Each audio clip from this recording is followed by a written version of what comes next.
आज हम बात करेंगे सीटेट के प्रीवियस ईयर पेपर के बारे में जो हमारे 21 जनवरी 2012 को हुआ था। इससे पहले मैंने इसके काफ़ी प्रीवियस ईयर करा दिए, ना देखे हो तो देख लेना। सबसे पहले हमारा चाइल्ड डेवलपमेंट इन पैडागोजी आता है। इसमें पहला क्वेश्चन कह रहा है कि जब बच्चा फेल होता है तो इसका तात्पर्य है कि, यानी कि जब बच्चा फेल हो जाता है तो उसका मतलब क्या होगा। ऑप्शन ए है कि बच्चे ने उत्तरों को सही तरीके से याद नहीं किया है, यानी कि बच्चे जो हैं उन्होंने उत्तरों को सही से याद नहीं कर पाए, इसीलिए वो फेल हो गए। दूसरा है कि बच्चों को प्राइवेट ट्यूशन लेनी चाहिए थी, बच्चों को प्राइवेट ट्यूशन ले सकते तो हो सकता था कि वो पास हो जाते, तो पता नहीं क्यों नहीं हुआ। तीसरा है कि व्यवस्था ही फेल हो गई, जो हमारी स्कूल की व्यवस्था थी वो फेल हो गई, इसलिए बच्चा फेल हो गया। और चौथा है कि बच्चा पढ़ाई के लिए योग्य नहीं था, तो मतलब किसी पर कसूरवार ना ठहरा कर बच्चे को ही कसूरवार ठहरा दो कि बच्चा ही योग्य नहीं था, इसीलिए वो फेल हो गया। इसमें से बताओ, इसमें से तो क्या मतलब होगा कि जब बच्चा फेल होता है, तो सही आंसर हो जाएगा ऑप्शन सी, व्यवस्था फेल हुई है। देखो, हमारा जब बच्चा स्कूल में फेल हो जाता है, इसका मतलब ये नहीं होता कि उसने सही तरीके से याद नहीं किया। हम बच्चे पे इल्ज़ाम नहीं डाल सकते तो तुमने सही से याद नहीं किया होगा इसीलिए तुम फेल हो गए। ना तो हम ये कह सकते हैं कि तुम प्राइवेट ट्यूशन अगर ले लेते तो पास हो जाते, क्योंकि क्या है कि वो जिम्मेदारी स्कूल की होती है कि बच्चों को अच्छे से लर्न कराए, नहीं कि प्राइवेट ट्यूशन लेने के लिए प्रोत्साहित करे। नहीं, हम ये कह सकते हैं कि हम योग्य नहीं हो तो आपको उसे योग्य बनाना होगा, इसीलिए तो वो स्कूल में आया है। तो ये कुछ नहीं कह सकते, गलत है। तो हम सबसे सही ये क्या कह सकते हैं कि हमारी व्यवस्था ही फेल हो गई, इसलिए बच्चा फेल हो गया। ठीक है, तो इसका तात्पर्य यही होगा, ऑप्शन सी सही हो जाएगा। बच्चों को कभी भी हमें इसके बारे में नहीं कहना चाहिए, जब बच्चों पर दोषारोपण नहीं करना चाहिए। एक्सप्लेनेशंस भी है कि यदि छात्र किसी प्रकार से मानसिक रोग से पीड़ित नहीं है, अर्थात सामान्य छात्र यदि परीक्षा में फेल हो जाता है, तो इसका तात्पर्य यह है कि शिक्षण व्यवस्था फेल हो गई। मतलब बच्चा अच्छा खासा है और उसे कोई मानसिक बीमारी भी नहीं है, तो अगर बच्चा फेल हो रहा है तो क्या दिक्कत होगी, ज़रूर हमारी व्यवस्था में तो स्कूल की दिक्कत होगी, इसीलिए तो फेल हो रहा है। इसी से पढ़ाया नहीं जा रहा होगा, समझाया नहीं जा रहा होगा, तो हम लोगों की गलती होगी। ठीक है, हम टीचर्स हैं तो हमें बच्चों पर गलतियाँ नहीं डालनी है, स्टूडेंट स्वयं के ऊपर गलतियाँ डालनी हैं। ठीक है, नेक्स्ट क्वेश्चन कह रहा है कि शिक्षण से अधिगम पर बल देने वाला परिवर्तन हो सकता है। ऑप्शन ए है बाल केंद्रित शिक्षा पद्धति अपनाकर, ऑप्शन बी है रटने को प्रोत्साहित करके, ऑप्शन सी है अग्र शिक्षण की तकनीक अपनाकर, और ऑप्शन डी है कि परीक्षा परिणामों पर केंद्रित होकर। तो सही आंसर हो जाएगा इसमें से हमारा ऑप्शन ए, बाल केंद्रित शिक्षा पद्धति अपनाकर। शिक्षण से अधिगम पर बल देने वाला परिवर्तन यही है। कौन सी शिक्षा पद्धति अपनाएं? बाल केंद्रित। ठीक है, चाइल्ड सेंटर्ड अपनाएं, जिसमें बच्चा जो हो वो मुख्य में हो, ना कि टीचर बच्चे मुख्य में हो। अगर टीचर मुख्य में होंगे तो फिर बच्चे कैसे सीख पाएंगे। ना ही पाठ्य पुस्तक हो, मुख्य में कौन होना चाहिए? बच्चे होने चाहिए। ठीक है, बाल केंद्रित होना चाहिए, तो हम इसको प्रोत्साहित कर सकते हैं, ये वाले परिवर्तन अपना सकते हैं। रटने को कभी प्रोत्साहन नहीं देना चाहिए, बच्चों को तोता बनाना नहीं चाहिए, हर चीज़ को बच्चे को अच्छे ढंग से समझाना चाहिए। अग्र शिक्षण की तकनीक और परीक्षा परिणाम इन सब पर कभी भी केंद्रित नहीं होना चाहिए। ठीक है, अगर हम शिक्षण से अधिगम पर बल देने वाला परिवर्तन, ऑप्शन ए ही सही हो जाएगा कि हम बाल केंद्रित शिक्षा पद्धति अपनाएं। ठीक है, एक्सप्लेनेशन है कि बाल केंद्रित शिक्षा पद्धति अपनाकर शिक्षण से अधिगम पर बल देने वाला परिवर्तन हो सकता है। ठीक है, शिक्षण से किस पर बल दिया जाता है? अधिगम पर यानी कि सीखने पर। नेक्स्ट क्वेश्चन कह रहा है कि बीजों का अंकुरण संकल्पना के शिक्षण की सबसे प्रभावी पद्धति है। ऑप्शन ए है कि विद्यार्थियों द्वारा पौधों के जो बीज होते हैं उनको बोना और उनके अंकुरण के चरणों का अवलोकन करना। दूसरा है कि श्याम पट्टे पर चित्र को बना देना और उसका वर्णन करना। तीसरा है कि बीज की वृद्धि के चित्र दिखाना, और चौथा है कि विस्तृत व्याख्या करना। तो सही आंसर हो जाएगा इसमें से हमारा ऑप्शन ए, कि विद्यार्थियों द्वारा पौधों के बीज बोना और उसके अंकुरण के चरणों का अवलोकन करना। ठीक है, अगर हम बीजों के अंकुरण की संकल्पना के बारे में अगर बच्चों को सिखा रहे हैं तो सबसे अच्छा यही तरीका होगा कि हम पौधों के बीजों को बोएं और उसके जो अंकुरण, उसके चरण किस तरह के कब क्या होता है उसके अवलोकन करें, बच्चों को दिखाएं, जिससे बच्चे से सीख पाएंगे। हमारी एक्सप्लेनेशन भी है कि किसी भी कार्य को यदि प्रयोगात्मक रूप से छात्रों द्वारा करवाकर उसका अध्ययन कराया जाएगा तो सबसे प्रभावशाली होगा। वही बात है कि जो होती है थ्योरी, उससे ज़्यादा प्रैक्टिकल काम में आता होगा। आपने देखा भी होगा कि जो होम साइंस होती है उसमें खाना बनवा के देखा जाता है, या फिर कृषि विज्ञान होता है तो उसमें बच्चों से करवाया जाता है फील्ड वर्किंग, और उनसे बीज हो जाते हैं जिससे बच्चे सीख सके। तो ये सबसे अच्छा इफेक्ट डालता है, क्योंकि क्या होता है बच्चे थ्योरी तो भूल जाएंगे, आप अगर उन्हें सिखाएंगे कि बीज ऐसे ऐसे बहुत, थोड़े दिन बाद अगर उनसे पूछोगे तो वो भूल जाएंगे। उसकी जगह पे अगर आप उनसे क्या करवाओगे, प्रयोगात्मक करवाओगे, उनसे बीज बोवाओगे, फिर उन्हें बताओगे किस तरह से अंकुरण हो रहा है, कैसे क्या हो रहा है, मतलब उनकी हर एक अवस्था को बताओगे, उसके उनका अवलोकन करने के लिए कहोगे, तो बच्चा अच्छे से सीखेगा। तो ट्राई कीजिए कि जहाँ ज़्यादा से ज़्यादा हो सके तो बच्चा उसके बारे में सीख सके, कैसा प्रैक्टिकल रूप में, ना कि थ्योरी बेस में। थ्योरी बेस में तो वो अच्छे से सीख नहीं पाएगा। ठीक है, नेक्स्ट क्वेश्चन कह रहा है कि समावेशी शिक्षा। ऑप्शन ए है कि कक्षा में विविधता का उत्सव मनाती है, 29 जनवरी 2012 को पूछा गया था। दाखिले संबंधी जो कठोर प्रक्रियाएं हैं, दाखिले संबंधी जो कठोर प्रक्रियाएं उसको बढ़ावा देंगी। तथ्यों की शिक्षा ये मात्रारोपण से संबंधित होगी। और चौथा है कि हाशिए पर स्थित वर्गों से शिक्षकों को सम्मिलित करने से संबंधित है। तो इसमें से हमारा सही आंसर हो जाएगा ऑप्शन एक, कक्षा में विविधता का उत्सव मनाते हैं। समावेशी शिक्षा कौन सी शिक्षा होती है? वह शिक्षा जहाँ सामान्य और विशिष्ट बच्चे एक साथ लेकर ग्रहण करते हैं, ठीक है, उसे हम समावेशी शिक्षा कहते हैं। यानी सामान्य और विशिष्ट दोनों प्रकार के बच्चे होंगे बिना किसी भेदभाव के। तो वो विविधता का क्या करती है? कक्षा में उत्सव मनाती है। ऑप्शन ए सही हो जाएगा। हमारी एक्सप्लेनेशन भी कह रही है कि शिक्षा का समावेशीकरण हमें ये बताता है कि विशेष शैक्षणिक अवस्थाओं की पूर्ति के लिए एक सामान्य छात्र और एक दिव्यांग छात्र को समान शिक्षा प्राप्ति के अवसर मिलने चाहिए। ठीक है, समावेशी शिक्षा क्या बताती है कि जो विशिष्ट बच्चा होता है और जो एक सामान्य बच्चा होता है, सामान्य बच्चा भी होता है जिसे किसी प्रकार की प्रॉब्लम नहीं होती है, ठीक है, नॉर्मल होता है। और विशिष्ट बच्चा होता है वो किसी न किसी प्रकार की उसे प्रॉब्लम होती है, चाहे मेंटल और चाहे फिजिकल।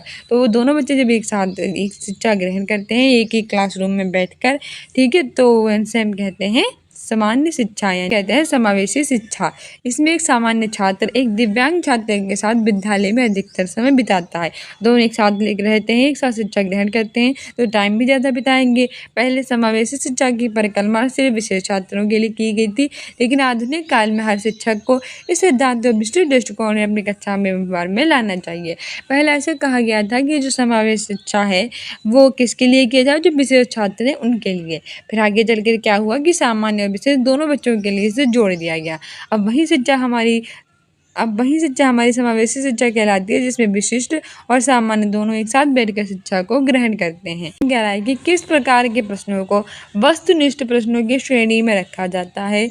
ऑप्शन ए है लघु उत्तरात्मक प्रश्न, ऑप्शन बी है मुक्त अंतर वाले प्रश्न, ऑप्शन सी है सत्य असत्य, ऑप्शन डी है निबंधात्मक प्रश्न। सही आंसर हो जाएगा इसमें से हमारा ऑप्शन सी, शक्ति और आशक्ति। ये पूछ रहा है कि वस्तुनिष्ठ प्रश्नों की श्रेणी में कैसे प्रश्नों को रखेंगे? तो जो सत्य और असत्य वाले प्रश्न होंगे उन्हें वस्तुनिष्ठ प्रश्नों की श्रेणी में रखेंगे। ठीक है, हमारी एक्सप्लेनेशन भी कह रही है कि प्रश्नों के बारे में एक लाइन लिखकर ये पूछा जाना है कि वाक्य सत्य है या फिर असत्य है। इस प्रकार के प्रश्नों को हम वस्तुनिष्ठ प्रश्नों की श्रेणी में रखते हैं।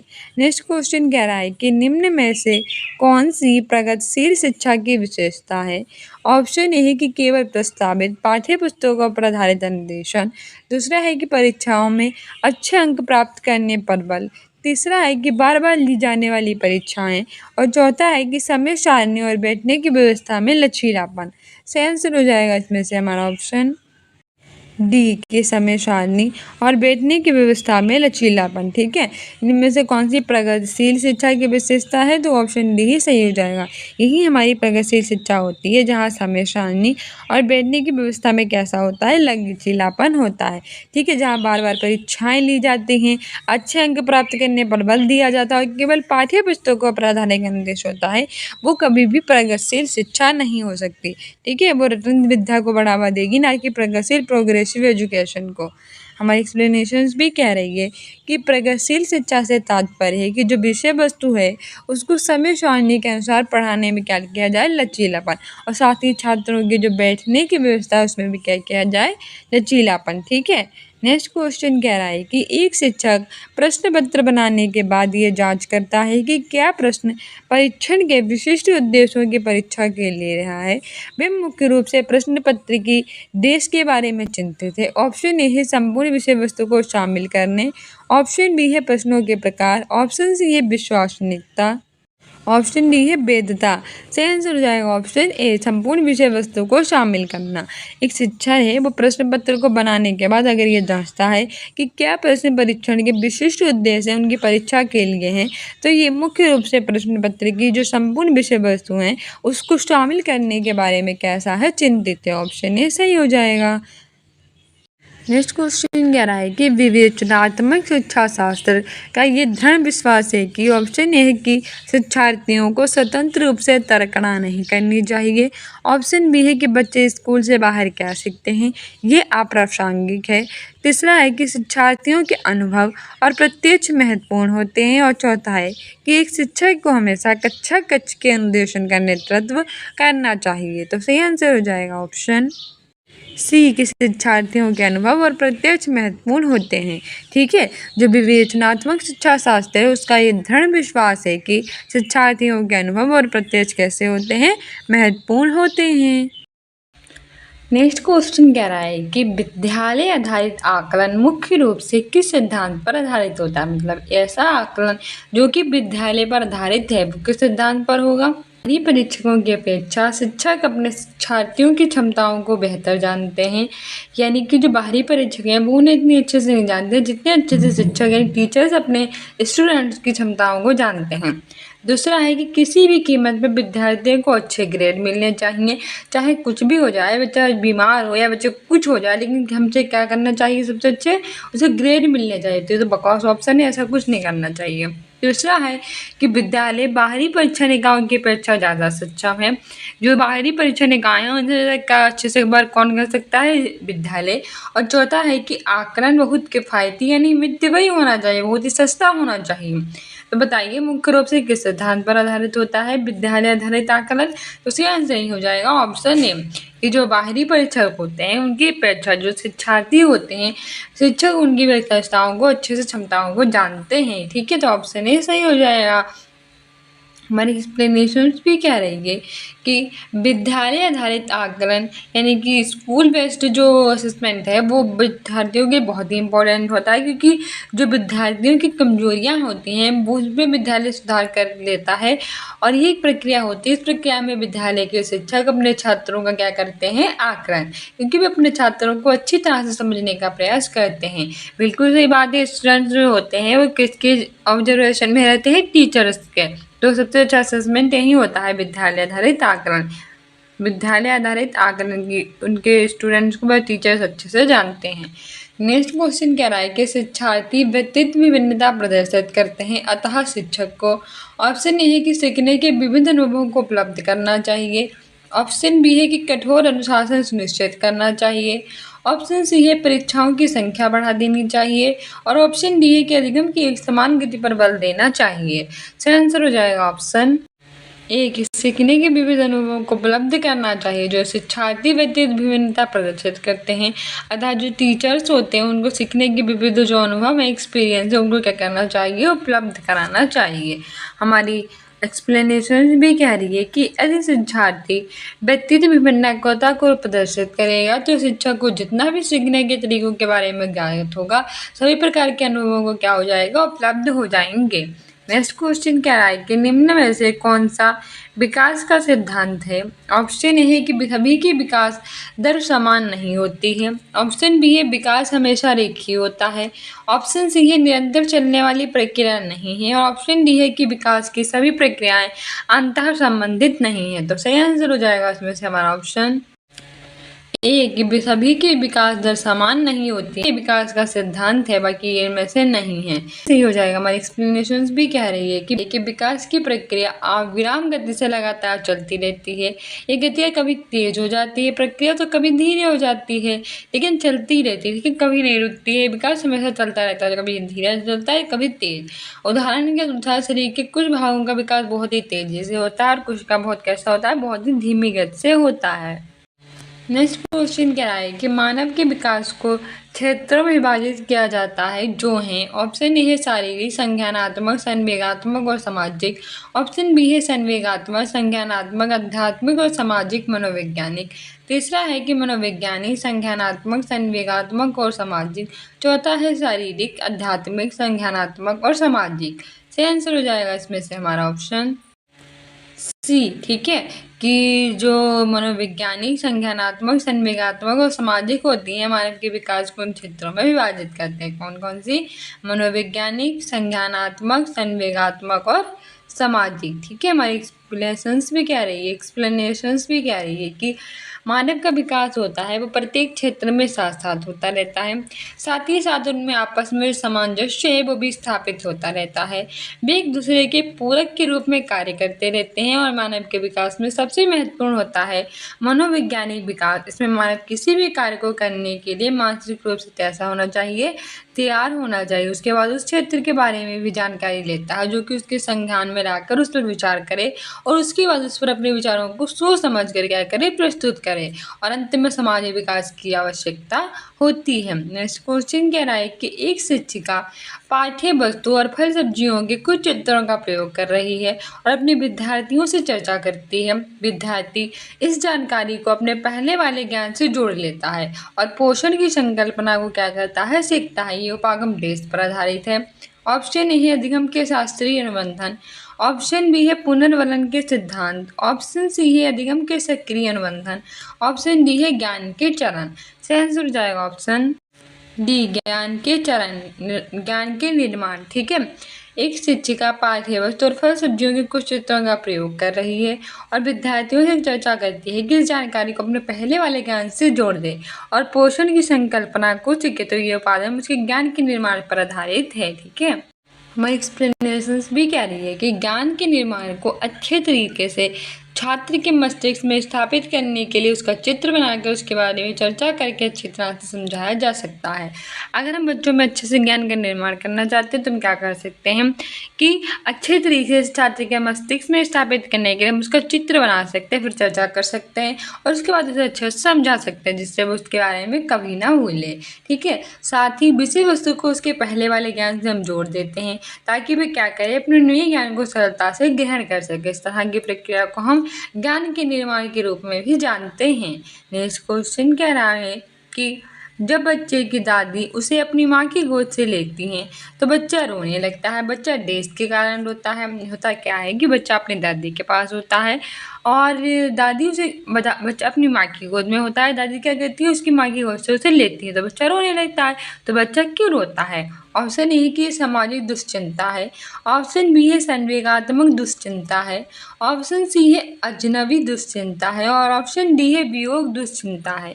सही आंसर हो जाएगा इसमें से हमारा ऑप्शन बी, संवेगात्मक दुश्चिंता है।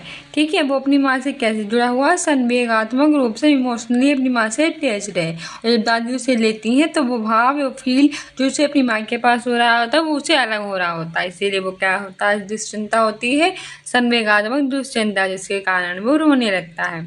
हमारी एक्सप्लेनेशंस भी कह रही है कि जब बच्चे को हम उसकी माँ की गोद से लेते हैं तो वंश संवेगात्मक दुश्चिंता होती है जिस कारण बच्चा रोने लगता है, मतलब अपनी उस माँ से क्या हो गया होता है, मोह हो गया होता है।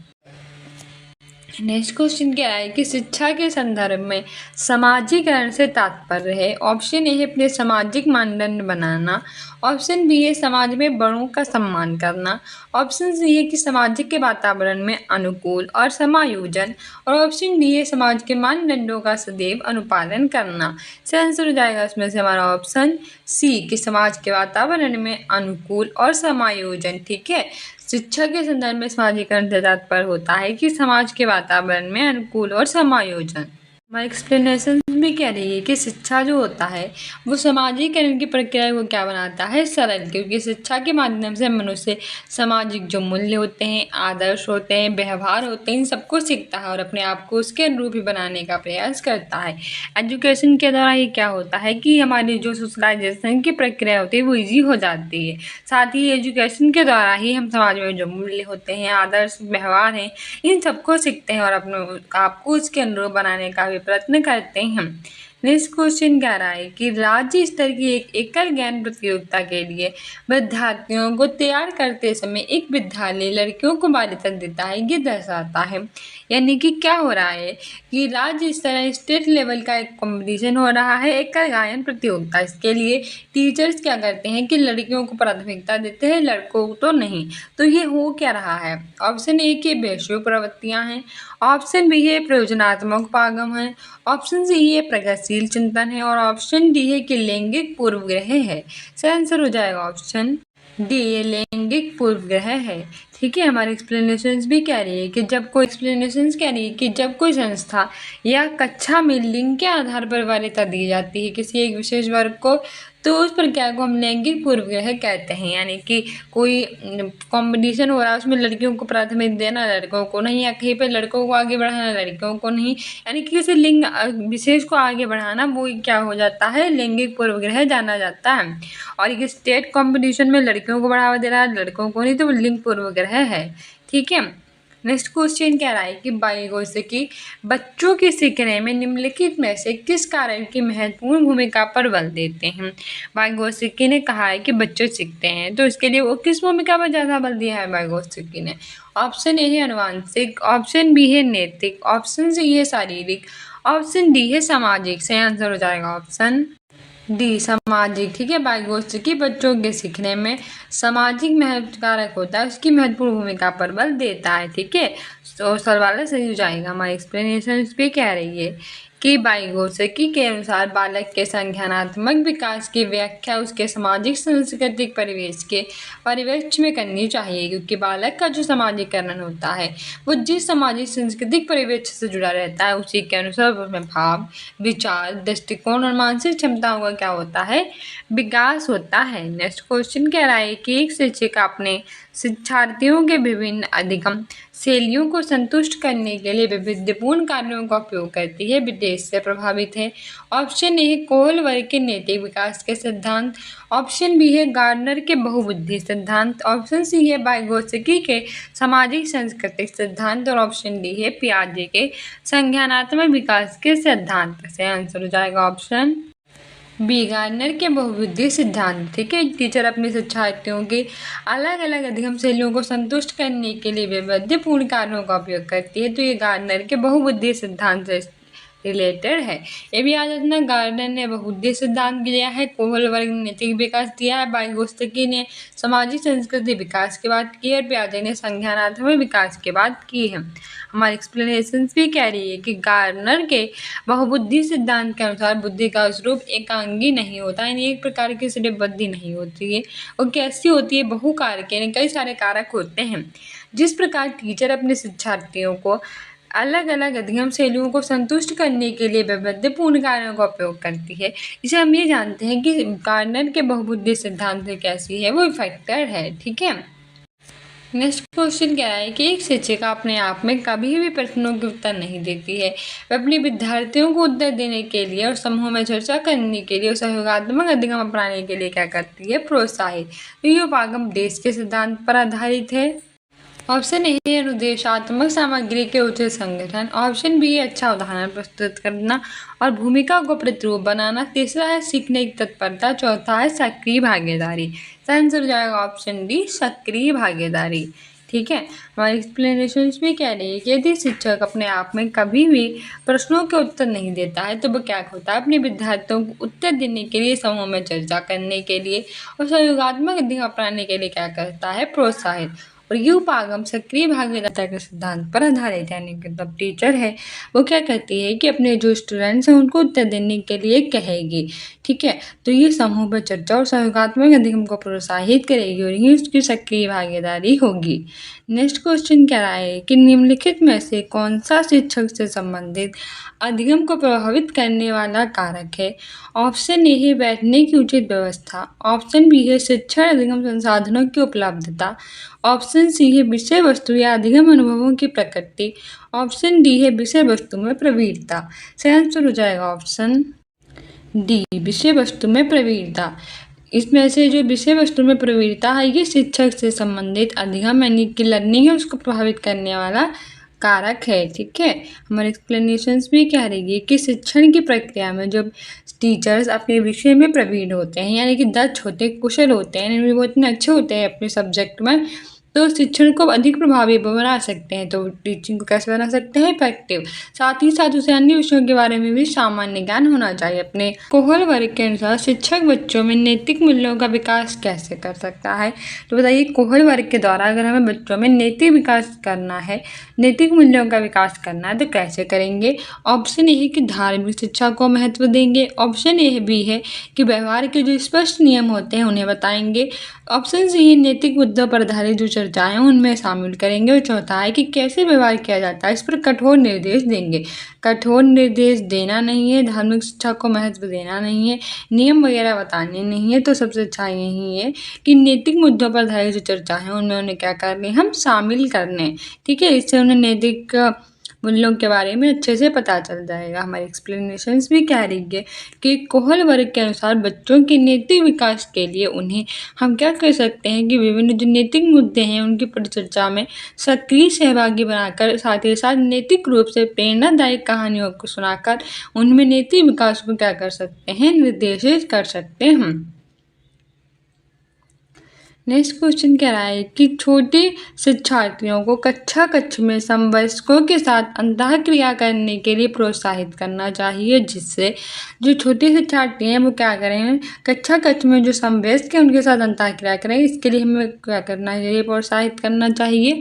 ऑप्शन ए वे एक दूसरे से प्रश्नों के उत्तरों को सीख सकें, ऑप्शन बी है कि पाठ्यक्रम को बहुत ही जल्दी पूरा कर सकें, तीसरा है वे पढ़ने के दौरान सामाजिक कौशल सीख सकें, और चौथा है कि शिक्षक कक्षा कक्ष को बेहतर तरीके से क्या कर सके, नियंत्रित। सही आंसर हो जाएगा ऑप्शन सी कि वे पढ़ने के दौरान समाज में कौशल सीख सके, ठीक है। छोटे विद्यार्थी उनकी कक्षा कक्ष में समवयस्क को साथ अंतःक्रिया करने के लिए हम प्रोत्साहित करेंगे। इसके लिए हम क्या कर सकते हैं कि पढ़ने के दौरान उनमें सामाजिक कौशल जो है अच्छे से सीख सकें। हमारे एक्सप्लेनेशन क्या रही है कि छोटे विद्यार्थी कक्षा कक्ष में समवयस्कों के साथ अंतःक्रिया करने के लिए उन्हें प्रोत्साहित करना चाहिए, जिससे पढ़ने के दौरान वे समाज में कौशल सीख सकें। अगला क्वेश्चन कह रहा है कि जब एक निरयोग्य बच्चा पहली बार विद्यालय आता है तो शिक्षक को क्या करना चाहिए। मतलब एक ऐसा बच्चा जो निरयोग्य है, पहली बार कॉलेज आया है, तो विद्यालय आने के बाद शिक्षक पहली बार विद्यालय आया तो टीचर को क्या कर देना चाहिए। ऑप्शन ये है कि बच्चों की नियोग्यताओं के अनुसार से विशेष विद्यालय में भेजने का प्रस्ताव देना चाहिए। मतलब बच्चे के अंदर जो नियोग्यता है उसके अनुसार कह देना चाहिए कि इसे तो विशेष विद्यालय में भेज दो। ऑप्शन बी है कि उसे अन्य विद्यार्थियों से अलग रख दें, उसे हम क्या कर दें, अलग थलग कर दें, ठीक है, जो बाकी स्टूडेंट हैं उनसे अलग कर दें। तीसरा है कि सहकारी योजना विकसित करने के लिए बच्चों को माता पिता के साथ चर्चा करनी चाहिए। तो इसके लिए हम क्या करें कि बच्चों के माता पिता उनके साथ चर्चा करें। चौथा है कि प्रवेश परीक्षा लेनी चाहिए, बच्चा अंदर आएगा उससे पहले उसकी प्रवेश परीक्षा होगी। देखो ये तो आपने देखे होंगे सारे ऑप्शन देखने के बाद हमेशा धीरे पर पहुँचे कि हमारा ऑप्शन सी सही है। क्यों, क्योंकि एक निरोग बच्चा अगर पहली बार विद्यालय आया है तो शिक्षक को सहकारी योजना विकसित करने के लिए बच्चों के माता पिता के साथ करने के लिए चाहिए चर्चा। प्रवेश परीक्षा लेना, निरोगता के अनुसार विद्यालय में भेज देना, अलग थलग कर देना, ये सब हमें नहीं करना चाहिए, ठीक है। हमारी एक्सप्लेनेशंस भी कह रही है कि जब एक निरयोग बच्चा पहली बार विद्यालय आता है तो सहकारी योजना विकसित करने के लिए जो बच्चे के माता पिता हैं उनके साथ क्या कर लेनी चाहिए, चर्चा। नेक्स्ट क्वेश्चन कह रहा है कि पियाजे के संज्ञानात्मक विकास के चरणों के अनुसार इंद्रिय नामक यानी संवेदी प्रेरक अवस्था किसके साथ संबंधित है। ऑप्शन ए है अनुकरण, स्मृति और मानसिक निरूपण, ऑप्शन बी है तार्किक रूप से समस्या समाधान की योग्यता, ऑप्शन सी है विकल्पों के निर्वेचन और विश्लेषण करने की योग्यता, अवस्था, और ऑप्शन डी है सामाजिक मुद्दों से सरोकार। सही आंसर इसमें से हमारा हो जाएगा ऑप्शन ए, अनुकरण, स्मृति और मानसिक निरूपण। ठीक है, पियाजे के संज्ञानात्मक विकास के चरणों के अनुसार जो इंद्रिय कामक यानी संवेदी प्रेरक अवस्था होती है, जो 0 से 2 वर्ष तक होती है, अनुकरण, स्मृति और मानसिक निरूपण से संबंधित है। सबसे पहले पूछेगा कि जीन पियाजे की कितनी अवस्थाएं हैं, तो जीन पियाजे ने 4 अवस्थाओं के बारे में कहा है। पहली है संवेदी कामक अवस्था जो 0 से 2 वर्ष तक होती है। दूसरी है पूर्व संक्रियात्मक अवस्था जो 2 से 7 वर्ष तक होती है। तीसरी है मूरत संक्रियात्मक अवस्था जो 7 से 11, और चौथी है अमूरत संक्रियात्मक अवस्था जो 11 से 18 या उससे ऊपर तक होती है। ठीक है, हमारी एक्सप्लेनेशंस भी कह रही है कि इंद्रिय कामक यानी संवेदी प्रेरक अवस्था का विस्तार 2 वर्ष तक माना जाता है, और इस अवस्था में बालक क्या होता है, बालक का व्यवहार, भाषा आदि का अनुकरण करने लगता है। दूरी, ऊंचाई, गहराई, समय और दिशा का भी उसे हो जाता है ज्ञान। 12 से 18 माह की अवस्था तक वह नई नई वस्तुओं को समझने का प्रयास करेगा, साथ ही उसमें प्रतीकात्मक चिंतन और परिकल्पना आदि सीखने भी लगता है। ठीक है, नेक्स्ट क्वेश्चन कह रहा है कि मानव का व्यक्तित्व परिणाम है। ऑप्शन ए है पालन पोषण और शिक्षा का, ऑप्शन बी है आनुवंशिकता और वातावरण की अंतःक्रिया का, ऑप्शन सी है केवल वातावरण का, ऑप्शन डी है केवल आनुवंशिकता का। सही आंसर हो जाएगा इसमें से हमारा ऑप्शन बी, आनुवंशिकता और वातावरण की अंतःक्रिया का। ठीक है, मानव का व्यक्तित्व किसका परिणाम होता है, ये आनुवंशिकता और वातावरण की जो अंतःक्रिया होती है उसका परिणाम होता है। हमारी एक्सप्लेनेशन भी कह रही है कि मानव का व्यक्तित्व आनुवंशिकता और वातावरण की अंतःक्रिया का परिणाम है।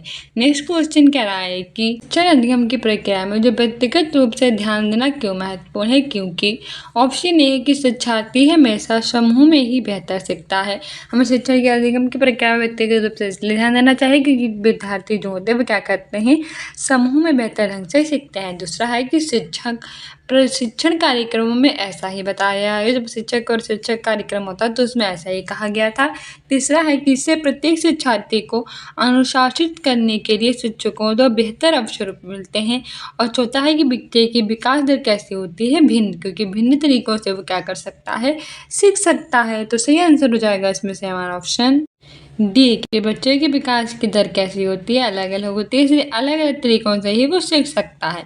शिक्षा प्रक्रिया में व्यक्तिगत रूप से इसीलिए ध्यान देना जरूरी है क्योंकि प्रत्येक बच्चा की लर्निंग, क्योंकि प्रत्येक बच्चा एक साथ नहीं सीखता है। ठीक है, हमारी एक्सप्लेनेशन भी कह रही है कि शिक्षा नियम की प्रक्रिया में हम व्यक्तिगत रूप से ध्यान देना चाहिए क्योंकि बच्चों की विकास दर कैसी होती है, भिन्न भिन्न, और वो अलग अलग तरीकों से सीख सकता है। नेक्स्ट क्वेश्चन कह रहा है कि निम्नलिखित में से कौन सी समस्या समाधान की वैज्ञानिक पद्धति का पहला चरण है। ऑप्शन ए है प्राकल्पना का परीक्षण करना, ऑप्शन बी है समस्या के प्रति जागरूक, ऑप्शन सी है प्रासंगिक जानकारी को एकत्र करना, ऑप्शन डी है प्राकल्पना का निर्माण करना। सही आंसर हो जाएगा इसमें से ऑप्शन बी, समस्या के प्रति जागरूक। ठीक है, इसमें से समस्या के प्रति जागरूकता है वो समस्या समाधान की वैज्ञानिक पद्धति का पहला चरण है। एक्सप्लेनेशन भी कह रहा है कि किसी भी प्रकार की समस्या समाधान का पहला चरण समस्या के बारे में क्या होना, जानना है। इसे वैज्ञानिक भाषा में समस्या के प्रति जागरूकता के नाम से भी हम जानते हैं। नेक्स्ट क्वेश्चन कह रहा है कि निम्नलिखित में से कौन सा सीखने का क्षेत्र है। ऑप्शन ए है अनुभविक, ऑप्शन बी है भावात्मक, ऑप्शन सी है आध्यात्मिक, ऑप्शन डी है व्यवसायिक। सही आंसर हो जाएगा ऑप्शन बी, भावात्मक। ठीक है, इसमें से सीखने का क्षेत्र जो है भावात्मक इमोशनली है।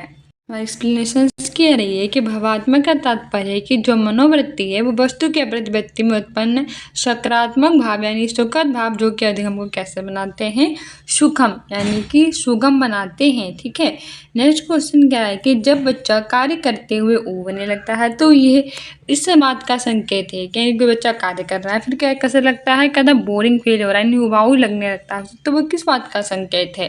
पहला है कि संभावित कार्य यांत्रिक रूप से बार बार हो रहा है, दूसरा है कि बच्चा बुद्धिमान नहीं है, तीसरा है कि बच्चे में सीखने की योग्यता नहीं है, चौथा है कि बच्चे को अनुशासित करने की जरूरत है। तो सही आंसर हो जाएगा ऑप्शन ए कि अगर कोई बच्चा कार्य करते हुए ऊबने लगता है तो इस बात के संकेत है कि फिर कैसा हो रहा है, यांत्रिक रूप से बार बार रिपीट हो रहा है, ठीक है, इसलिए बच्चा को उबाऊ फील हो रहा है। हमारी एक्सप्लेनेशन कह रही है कि जब कोई बच्चा किसी कार्य को लगातार करने लगता है तो उसके बाद उस काम में उसकी रुचि, इंटरेस्ट जो है वो खत्म हो जाता है, बच्चा ऊबने लगता है। यानी कि वो एक मशीन की तरह उस काम को कैसे कर रहा था, बार बार कर रहा था, जैसे कि मशीन करती रहती है वैसे वो कर रहा है, इसीलिए वो उबाऊ फील होने लगा। नेक्स्ट क्वेश्चन क्या है कि प्राय शिक्षार्थियों की त्रुटियां देश की ओर संचेत करती हैं। ऑप्शन ए है वे कैसे सीखते हैं, ऑप्शन बी है यांत्रिक अभ्यास की आवश्यकता, ऑप्शन सी है सीखने की अनुपस्थिति, ऑप्शन डी है शिक्षार्थियों के सामाजिक आर्थिक स्तर। से आंसर हो जाएगा ऑप्शन बी, यांत्रिक अभ्यास की आवश्यकता। प्रायः जो शिक्षार्थियों की त्रुटियां होती हैं वो आंतरिक अभ्यास की आवश्यकता की ओर क्या करती हैं, संकेत। हमारा एक्सप्लेनेशन भी कह रही है कि शिक्षार्थी सीखने में त्रुटि कब अधिक करते हैं, जब वे कार्य को कैसे करते हैं, गलत तरीके से, या फिर उसका अभ्यास नहीं करते हैं, ये रुचि, आंतरिक प्रेरणा आदि की कमी होती है। इसलिए सीखने में सबसे पहली आवश्यकता है कि सीखने में जो सीखा जाए अर्थात आंतरिक अभ्यास की आवश्यकता सबसे महत्वपूर्ण होती है। तो मैथमेटिक्स की बात करेंगे। इसमें हमारा पहला क्वेश्चन कह रहा है कि कक्षा 5 के विद्यार्थियों को समतल आकृतियों के क्षेत्रफल की संकल्पना से किसके द्वारा परिचित कराया जा सकता है। यानी कि क्लास 5 के जो स्टूडेंट्स हैं उनको हम समतल आकृतियों के क्षेत्रफल की संकल्पना के द्वारा परिचित करा रहे हैं, तो हम किसके द्वारा करा सकते हैं। पहला ऑप्शन है कि आयत की लंबाई और चौड़ाई का पता लगाते हुए आयत के क्षेत्रफल के सूत्र का प्रयोग करके आयत के क्षेत्रफल की गणना करें। सबसे पहले हम क्या करें कि जो आयत होता है उसकी लंबाई और चौड़ाई के बारे में उसे बता दें, उसके बाद उस आयत के क्षेत्रफल के सूत्र का प्रयोग करके उस आयत के क्षेत्रफल की गणना कर दें। दूसरा है कि जो आयत और वर्ग है उसके क्षेत्रफल का उन्हें क्या बता दें, सूत्र बता दें। तीसरा है कि जो इकाई वर्गों के गणन की सहायता से हम जो आकृतियाँ हैं उनके क्षेत्रफल की गणना करें। या फिर हम ये कर सकते हैं चौथा वाला कि विभिन्न वस्तुओं जैसे कि हथेली है, पत्ती है, पेंसिल है, इन सब की सहायता से किसी भी आकृति को में क्षेत्रफल को माप सकते हैं। तो बताइए इसका वैसे किसका यूज कर सकते हैं। ऑप्शन डी, हम क्या कर सकते हैं कि विभिन्न वस्तुओं जैसे कि हथेली है, पत्ती है, पेंसिल है, इस सब की हेल्प लेकर हम आकृति में क्षेत्रफल को माप सकते हैं। ठीक है, तो हमारा पूछा भी यही था कि क्लास 5 के जो हमारे स्टूडेंट्स हैं उनको हमें समतल आकृतियों के बारे में बताना है, तो हम इसके द्वारा सबसे अच्छा कौन सा उपाय कर सकते हैं, कौन सी संकल्पना को उपाय परिचित करा सकते हैं, तो सब ही हो जाएगा। ठीक है, हमारा एक्सप्लेनेशंस भी कह रहा है कि कक्षा 5 के विद्यार्थियों को जब हम समतल आकृतियों के क्षेत्रफल की संकल्पना में विभिन्न वस्तुओं का उपयोग किया जाए तो इसके लिए हम दैनिक जीवन में अपने आसपास की चीज़ों को देखते हैं, जैसे कि हथेली, पत्ती, पेंसिल, तो हम इन सबकी सहायता से उसे किसी भी आकृति का क्षेत्रफल के बारे में बता सकते हैं। नेक्स्ट क्वेश्चन कह रहा है कि गणित में गणना करने संबंधी कौशलों को किसके द्वारा बढ़ाया जा सकता है। यानी कि मैथमेटिक्स में जो गणना करने संबंधी कौशल है इसको हम किसके द्वारा बढ़ा सकेंगे। ऑप्शन ए है कि कक्षा में अभ्यास हेतु क्रियाशील गतिविधियों का आयोजन करके हम क्या कर सकते हैं कि कक्षा में अभ्यास करने के लिए जो क्रियाशील गतिविधियाँ उनका आयोजन कर सकते हैं। दूसरा है कि संकल्पनाओं और प्रतिक्रियाओं को स्पष्ट करने के बाद अधिक से अधिक अभ्यास कराना। उसके बाद हम क्या कर सकते हैं, जो संकल्पनाएं और प्रतिक्रियाएं हैं उनको स्पष्ट करेंगे, फिर उसका अधिक से अधिक अभ्यास कराएं। तीसरा है कि केवल हम उसे संकल्पनात्मक ज्ञान दे दें, और चौथा है कि केवल एल्गोरिथम का वर्णन करें। तो इससे आंसर हो जाएगा इसमें से हमारा ऑप्शन ए। ठीक है, कक्षा में अभ्यास के लिए जो क्रियाशील गतिविधियां उनका आयोजन करना, ऑप्शन ए सही हो जाएगा। तो गणित में गणना करने संबंधी कौशलों को हम किसके द्वारा बढ़ा सकते हैं, तो हम इसके द्वारा बढ़ा सकते हैं ऑप्शन ए के द्वारा कि कक्षा में अभ्यास के लिए क्रियाशील गतिविधियों का आयोजन करेंगे। ठीक है, हमारी एक्सप्लेनेशन भी कह रही है कि मैथमेटिक्स में गणना करने संबंधी कौशलों को कक्षा में अभ्यास हेतु क्रियाशील जो गतिविधियां हैं उनका आयोजन करके क्या कर सकते हैं, बढ़ा सकते हैं। नेक्स्ट क्वेश्चन कह रहा है कि क्लास 3 के विद्यार्थियों को लंबाई की विभिन्न इकाइयों को पढ़ाने के लिए शिक्षक किस सामग्री निम्नलिखित सामग्री कक्षा में ले जाएगा। यानी कि जो क्लास थर्ड के विद्यार्थी हैं उनको हमें लंबाई की विभिन्न इकाइयों के बारे में पढ़ाना है। तो इसमें से हम कौन सी सामग्री कक्षा में ले जाएंगे?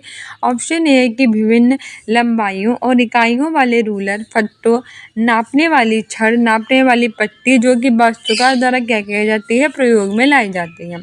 दूसरा है कि नापने वाली टेप जिसके एक तरफ सेंटीमीटर होता है, सेंटीमीटर, और दूसरी तरफ क्या होता है, मीटर। तीसरा है कि विभिन्न इकाइयों का संबंधित चार्ट, और चौथा है कि सेंटीमीटर वाला रूलर और नापने वाली टेप। तो सही आंसर हो जाएगा ऑप्शन ए के विभिन्न लंबाइयों और इकाइयों वाले रूलर, यानी कि फिट्टा, नापने वाली छड़, नापने वाली पट्टी जो कि वास्तुकार द्वारा प्रयोग में लाई जाती है। ठीक है, क्लास थर्ड के विद्यार्थियों को लंबाई की विभिन्न इकाइयों को पढ़ाने के लिए शिक्षक इस सामग्री को कक्षा में ले जाएगा। ऑप्शन ए सही हो जाएगा। हमारी एक्सप्लेनेशन भी कह रही है क्लास थर्ड के विद्यार्थी सामान्यतः लंबाई की इकाई से पूरी तरह से परिचित नहीं होते हैं, अतः उन्हें लंबाई की इकाई के बारे में पढ़ाने के लिए हम दैनिक जीवन में उपयोग करने वाली लंबाई और इकाई वाले रूलर, नापने वाली छड़ियाँ, नापने वाली पट्टी आदि जैसी वस्तुओं का प्रयोग करके उन्हें लंबाई की इकाइयों के बारे में क्या कर सकते हैं, बता सकते हैं। नेक्स्ट क्वेश्चन कह रहा है कि क्लास थर्ड के विद्यार्थियों को संख्या पद्धति पढ़ाने का उद्देश्य है। ऑप्शन ए है कि 4 अंकों वाली संख्या के योग और व्याकलन के कौशल में प्रवीणता को प्राप्त करना। दूसरा है कि बड़ी संख्याओं को पढ़ने के कौशल में प्रवीणता प्राप्त करना। तीसरा है कि 6 अंकों तक गणना करना। और चौथा है कि संख्याओं को सैकड़ा, दहाई और इकाइयों के समूह के रूप में देखना और स्थानीय मानों के सार्थकता को समझाना। सही आंसर हो जाएगा ऑप्शन दी गई संख्याओं को सैकड़ा, दहाइयाँ और इकाइयों के समूह के रूप में देखना और स्थायी मानों की सार्थकता को समझाना। ठीक है, क्लास थर्ड के विद्यार्थियों को संख्या पद्धति पढ़ाने का उद्देश्य यही होता है। हमारी एक्सप्लेनेशन भी कह रही है कि क्लास कक्षा थर्ड के जो विद्यार्थी हैं उनके जो संख्या पद्धति है वो पढ़ाने का उद्देश्य होता है कि संख्याओं को सैकड़ा, दहाइयों और इकाइयों के समूह के रूप में देखना और स्थानीय मानों की सार्थकता को क्या करना, समझाना। नेक्स्ट क्वेश्चन कह रहा है कि सबसे उपयुक्त व्यूहरचना जिसका प्रयोग धनराशि के योग की कुशलता को आत्मसात करने के लिए किया जा सकता है, डैश है। ऑप्शन ए भूमिका निर्वाह, रोल प्ले। ऑप्शन बी है बहुत सारे सवालों को हल करना। ऑप्शन सी है सूचना और संप्रेषण तकनीक ICT का प्रयोग करना। और ऑप्शन डी है प्रतिरूपों का प्रयोग करना। सही आंसर हो जाएगा ऑप्शन ए भूमिका निर्वाह, रोल प्ले। ठीक है, इसमें से जो सबसे उपयुक्त व्यूहरचना होती है जिसका प्रयोग हम धनराशि के योग की कुशलता को आत्मसात करने के लिए कर सकते हैं वो हमारा भूमिका निर्वाह यानी कि रोल प्ले होता है। ठीक है, हमारी एक्सप्लेनेशंस भी कह रही है कि सबसे उपयुक्त यानी इनमें से जो सबसे बढ़िया है वो व्यूहरचना है कि जिसका प्रयोग हम धनराशि के योग की कुशलता को आत्मसात करने के लिए करते हैं वो भूमिका निर्वाह यानी रोल प्ले होता है। नेक्स्ट क्वेश्चन कह रहा है कि एक शिक्षक के आधार और स्थानीय मान की संकल्पना का विकास करते समय कक्षा में निम्नलिखित पहले का प्रयोग करता है कि मैं 8 दहाइयों और 4 इकाइयों से कम हूँ। इस गतिविधि का क्या उद्देश्य है? ऑप्शन ए है कि आधार 10 और स्थानीय मान की संकल्पना को दृढ़ करना। ऑप्शन बी है योगात्मक आकलन करना। ऑप्शन सी है विद्यार्थियों को दहाई और इकाई की संकल्पना से परिचित कराना। और ऑप्शन डी है कक्षा में कुछ मजा करना और एक रास्ता को तोड़ना। सही आंसर हो जाएगा इसमें से हमारा ऑप्शन ए आधार 10 और स्थानीय मान की संकल्पना को दृढ़ करना। ठीक है, एक टीचर है जो आधार और स्थानीय मान की संकल्पना का विकास करते समय कक्षा में पहली का प्रयोग करता है कि मैं 8 दहाई और 4 इकाई से कम हूँ। तो इस गतिविधि का क्या उद्देश्य होता है कि आधार 10 और स्थानीय मान की संकल्पना को क्या कर देना, दृढ़ कर देना। ठीक है, नेक्स्ट हमारा एक्सप्लेनेशन भी कह रही है कि मैं 8 दहाई और 4 इकाई से कम हूँ। इस गतिविधि का ये उद्देश्य है कि आधार 10, 8 दहाइयों और स्थानीय मान की संकल्पना को दृढ़ करे। नेक्स्ट क्वेश्चन है कि योग और व्यवकलन नेक्स्ट क्वेश्चन है कि योग और व्यवकलन पर आधारित शब्दों में दिए गए सवालों को हल करने की विद्यार्थियों की दक्षता का आकलन करने के लिए आकलन के शीर्षक हैं। ऑप्शन ए है सवाल का बोधन और सही जवाब लिखना। ऑप्शन बी है सवाल की पहचान और सही संक्रिया निष्पादित करना। ऑप्शन सी है गलत, आंशिक रूप से सही और पूर्णतः सही। ऑप्शन डी है सवाल का बोधन, निष्पादित की जाने वाली संक्रिया की पहचान, समस्या का गणितीय रूप में निरूपण, सवाल का समाधान और प्रस्तुतिकरण। तो सही आंसर हो जाएगा इसमें से हमारा ऑप्शन डी कि सवाल का बोधन, निष्पादित की जाने वाली संक्रिया की पहचान और समस्या का गणितीय रूप में निरूपण, सवाल का समाधान और प्रस्तुतिकरण। ठीक है, यह योग और व्यवकलन पर आधारित शब्दों में दिए गए सवालों को हल करने की विद्यार्थियों की दक्षता का आकलन करने के आकलन के शीर्षक हैं। ठीक है, ऑप्शन डी सही हो जाएगा। हमारा नेक्स्ट क्वेश्चन है कि रीना दशमलव के गुणन की संकल्पना का शिक्षण करने के लिए गणित विधि का प्रयोग करती है। उसका एक नमूना दिया गया है, ये एक नमूना दिया गया है। ठीक है, हमसे पूछ रहा है कि इस पद्धति के द्वारा जो रीना है वह क्या कर रही है। तो ऑप्शन ए है कि सीखने के जो परंपरागत उपागम है उसका प्रयोग कर रही है। दूसरा है कि समस्या समाधान कौशल के विकास पर क्या दे रही है, बल। तीसरा है कि प्रक्रमशील ज्ञान पर ज़्यादा बल दे रही है और संकल्पनात्मक ज्ञान पर कम। और चौथा है कि संकल्पनात्मक ज्ञान और समस्या समाधान पर वे ज़्यादा बल दे रही है और प्रक्रमणशील ज्ञान पर कम। तो सही आंसर इसमें से हो जाएगा ऑप्शन डी। ठीक है, इस पद्धति के द्वारा जो रीना है वो संकल्पनात्मक ज्ञान और समस्या समाधान पर ज़्यादा बल दे रही है, लेकिन प्रक्रमणशील ज्ञान पर कम बल दे रही है। ठीक है, ऑप्शन डी सही हो जाएगा। हमारी एक्सप्लेनेशन भी कह रही है कि ग्रीड गतिविधि का अध्ययन कर रीना संकल्पनात्मक ज्ञान और समस्या समाधान पर ज़्यादा बल देती है, जबकि प्रक्रमशील ज्ञान पर वो कितना ध्यान देती है, कम ध्यान देती है। नेक्स्ट क्वेश्चन कह रहा है कि भिन्न की योग संकल्पना के पाठ पर योजना बनाते समय शिक्षक पट्टी मोड़ने वाली गतिविधि का प्रयोग कर रहा है, जैसे कि इस तरह से उसने किया है। तो बताइए उपयुक्त गतिविधि डैश है। ऑप्शन ए है विषय वस्तु पाठ गतिविधि। ऑप्शन बी है समय की बर्बादी। ऑप्शन सी है विषय वस्तु से पूर्व की गतिविधि और ऑप्शन डी है विषय वस्तु संबंधी गतिविधि। सही आंसर हो जाएगा इसमें से हमारा ऑप्शन सी, विषय वस्तु से पूर्व की गतिविधि। ठीक है, उपयुक्त गतिविधि कैसी है, विषय वस्तु से पहले की गतिविधि है।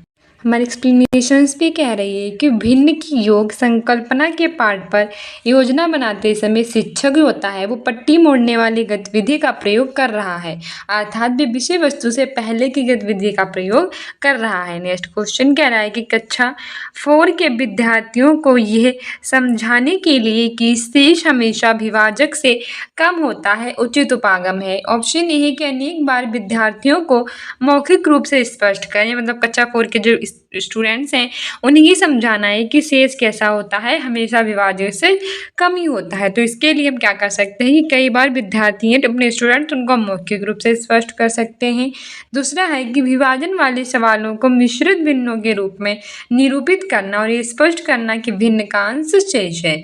तीसरा है कि समूह वस्तुओं को विभाजक के गुणजों में समूहित कर देना और प्रदर्शित करना कि वस्तुओं की जो संख्या है वो समूह से नहीं विभाजक से कम है। ठीक है, और ऑप्शन डी है कि श्याम पट्टे पर विभाजन करने वाले बहुत सारे सवाल होते हैं उनको करना और दिखा देना कि हर बार शेष जो होता है विभाजक से कम होता है।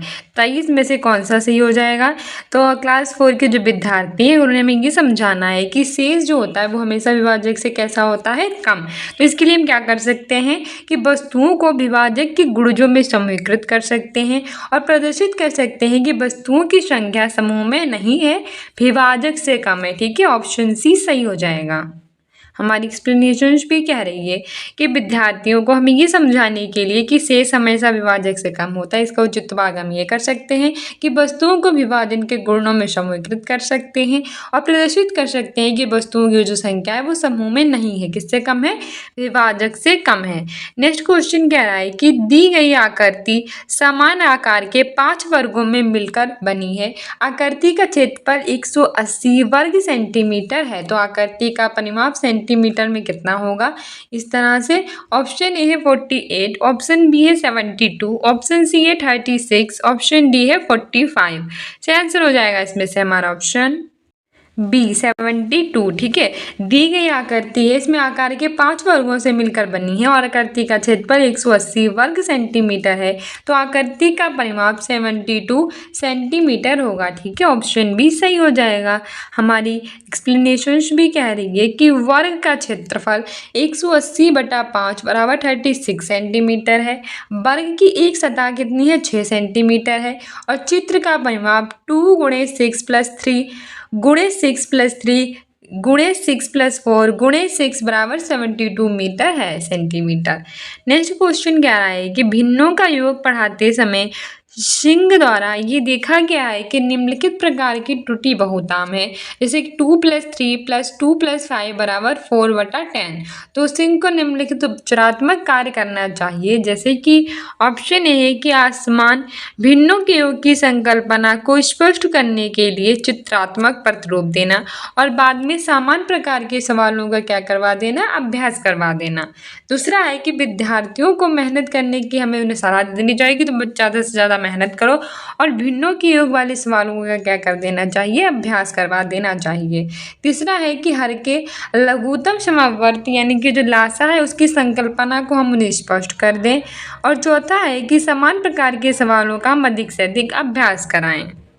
सही आंसर हो जाएगा इसमें ए। ठीक है, असमान भिन्नों के योग की संकल्पना जो है उसको स्पष्ट करने के लिए हम चित्रात्मक प्रतिरूप देना और बाद में समान प्रकार के सवालों का अभ्यास कराना, ये बिल्कुल सही रहेगा। ठीक है, ऑप्शन ए सही हो जाएगा। हमारी एक्सप्लेनेशंस भी कह रही है कि 2 + 3 + 2/5 बराबर 4/10। इस प्रकार की त्रुटि के लिए उपचारात्मक कार्य यही है कि आसमान भिन्नों के योग की संकल्पना को स्पष्ट करने के लिए हमें चित्रात्मक प्रतिरूप देना तथा बाद में समान प्रकार के सवालों का अभ्यास कराना चाहिए। नेक्स्ट क्वेश्चन कह रहा है कि एक ठोस जैसे कि आकृति में दिखाया गया है कि घनी ब्लॉक यानी कि क्यूबल ब्लॉक्स से बना है जिनकी प्रत्येक भुजा कितनी है, 1 सेंटीमीटर। तो ब्लॉक्स की संख्या बतानी है। ऑप्शन ए है 60, ऑप्शन बी है 70, ऑप्शन सी है 48, ऑप्शन डी है 52। सही आंसर हो जाएगा इसमें से हमारा ऑप्शन ए 60 यानी कि 60। ठीक है, इस तरह से दिखाया गया है। तो इनकी प्रत्येक भुजा 1 सेंटीमीटर है, तो इसमें ब्लॉक कितने हैं, 60 यानी कि 60 हैं। ठीक है, हमारा एक्सप्लेनेशंस भी कह रही है कि ब्लॉकों की संख्या कितनी है, 5 × 4 × 3 यानी 5 चुक्कू 20 और 20 तियाँ कितना हो जाएगा, 5 चुक्कू 20 हो जाएगा और 20 तियाँ हो जाएगा 60। इस तरह से हमारा 60 आंसर सही हो जाएगा।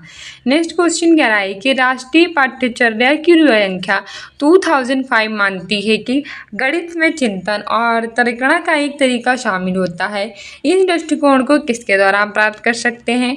ऑप्शन ए है खोजबीन उपागम का प्रयोग करके हस्तचालकों का प्रयोग करना चाहिए, साथ ही संकल्पनाओं का वास्तविक जीवन में जोड़ना, विद्यार्थियों को चर्चाओं में शामिल करना चाहिए। नेक्स्ट है कि गणित की सभी पाठ्य पुस्तकों का पुनर्लेख करना चाहिए। थर्ड है कि विद्यार्थी हैं जिनको बहुत सारे सवाल कार्यपत्रक यानी कि वर्कशीट देना चाहिए। और चौथी है विद्यार्थियों को विशेष कोचिंग देनी चाहिए। तो सही आंसर इसमें से हमारा हो जाएगा ऑप्शन ए कि खोजबीन उपागम का प्रयोग करना, हस्तचालकों का प्रयोग करना, संकल्पनाओं का वास्तविक जीवन में जोड़ देना और विद्यार्थियों को चर्चाओं में शामिल करना, ये बिल्कुल सही आंसर रहेगा। हमारी एक्सप्लेनेशन भी कह रही है कि राष्ट्रीय पाठ्यचर्या रूपरेखा 2005 ये हमें मानती है कि गणित में चिंतन और जो तर्कणा है उसका एक तरीका जो होता है वो शामिल होता है और इस दृष्टिकोण को हम खोजबीन उपागम का प्रयोग कर सकते हैं, हस्तचालकों का प्रयोग कर सकते हैं, जो संकल्पनाएं होती हैं उनको जो हमारा वास्तविक जीवन होता है, हमारी लाइफ होती है, उससे हम जोड़ सकते हैं और विद्यार्थियों को चर्चा में शामिल करना प्राप्त किया जा सकता है। ठीक है, ये सब बेस्ट मेथड होते हैं। नेक्स्ट क्वेश्चन क्या रहा है कि जो रिजूल है वो एक गति संवेदी यानी कि काइनेस्थेटिक शिक्षार्थी है।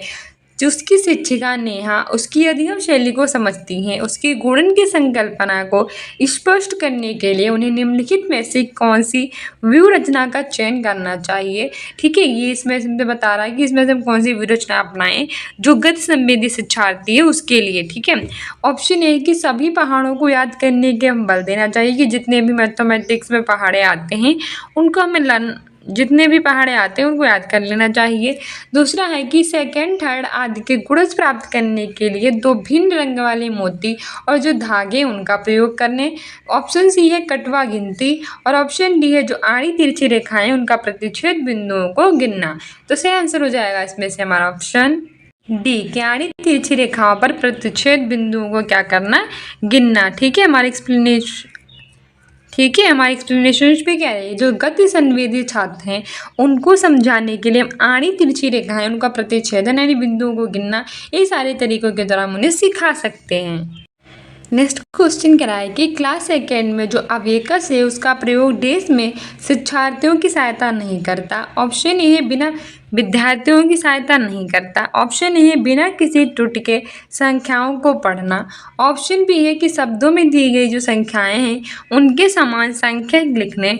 ऑप्शन सी है गणना में परिशुद्धता प्राप्त करने और ऑप्शन डी है स्थानीय मान की महत्ता को समझने। तो सही आंसर हो जाएगा इसमें से हमारा ऑप्शन बी कि शब्दों में दी गई जो संख्याएं हैं उनके समान संख्यक लिखने। कक्षा सेकेंड में जो अवेकस है उसका प्रयोग हम इसमें के लिए नहीं करते हैं। ठीक है, बाकी सबके लिए करते हैं।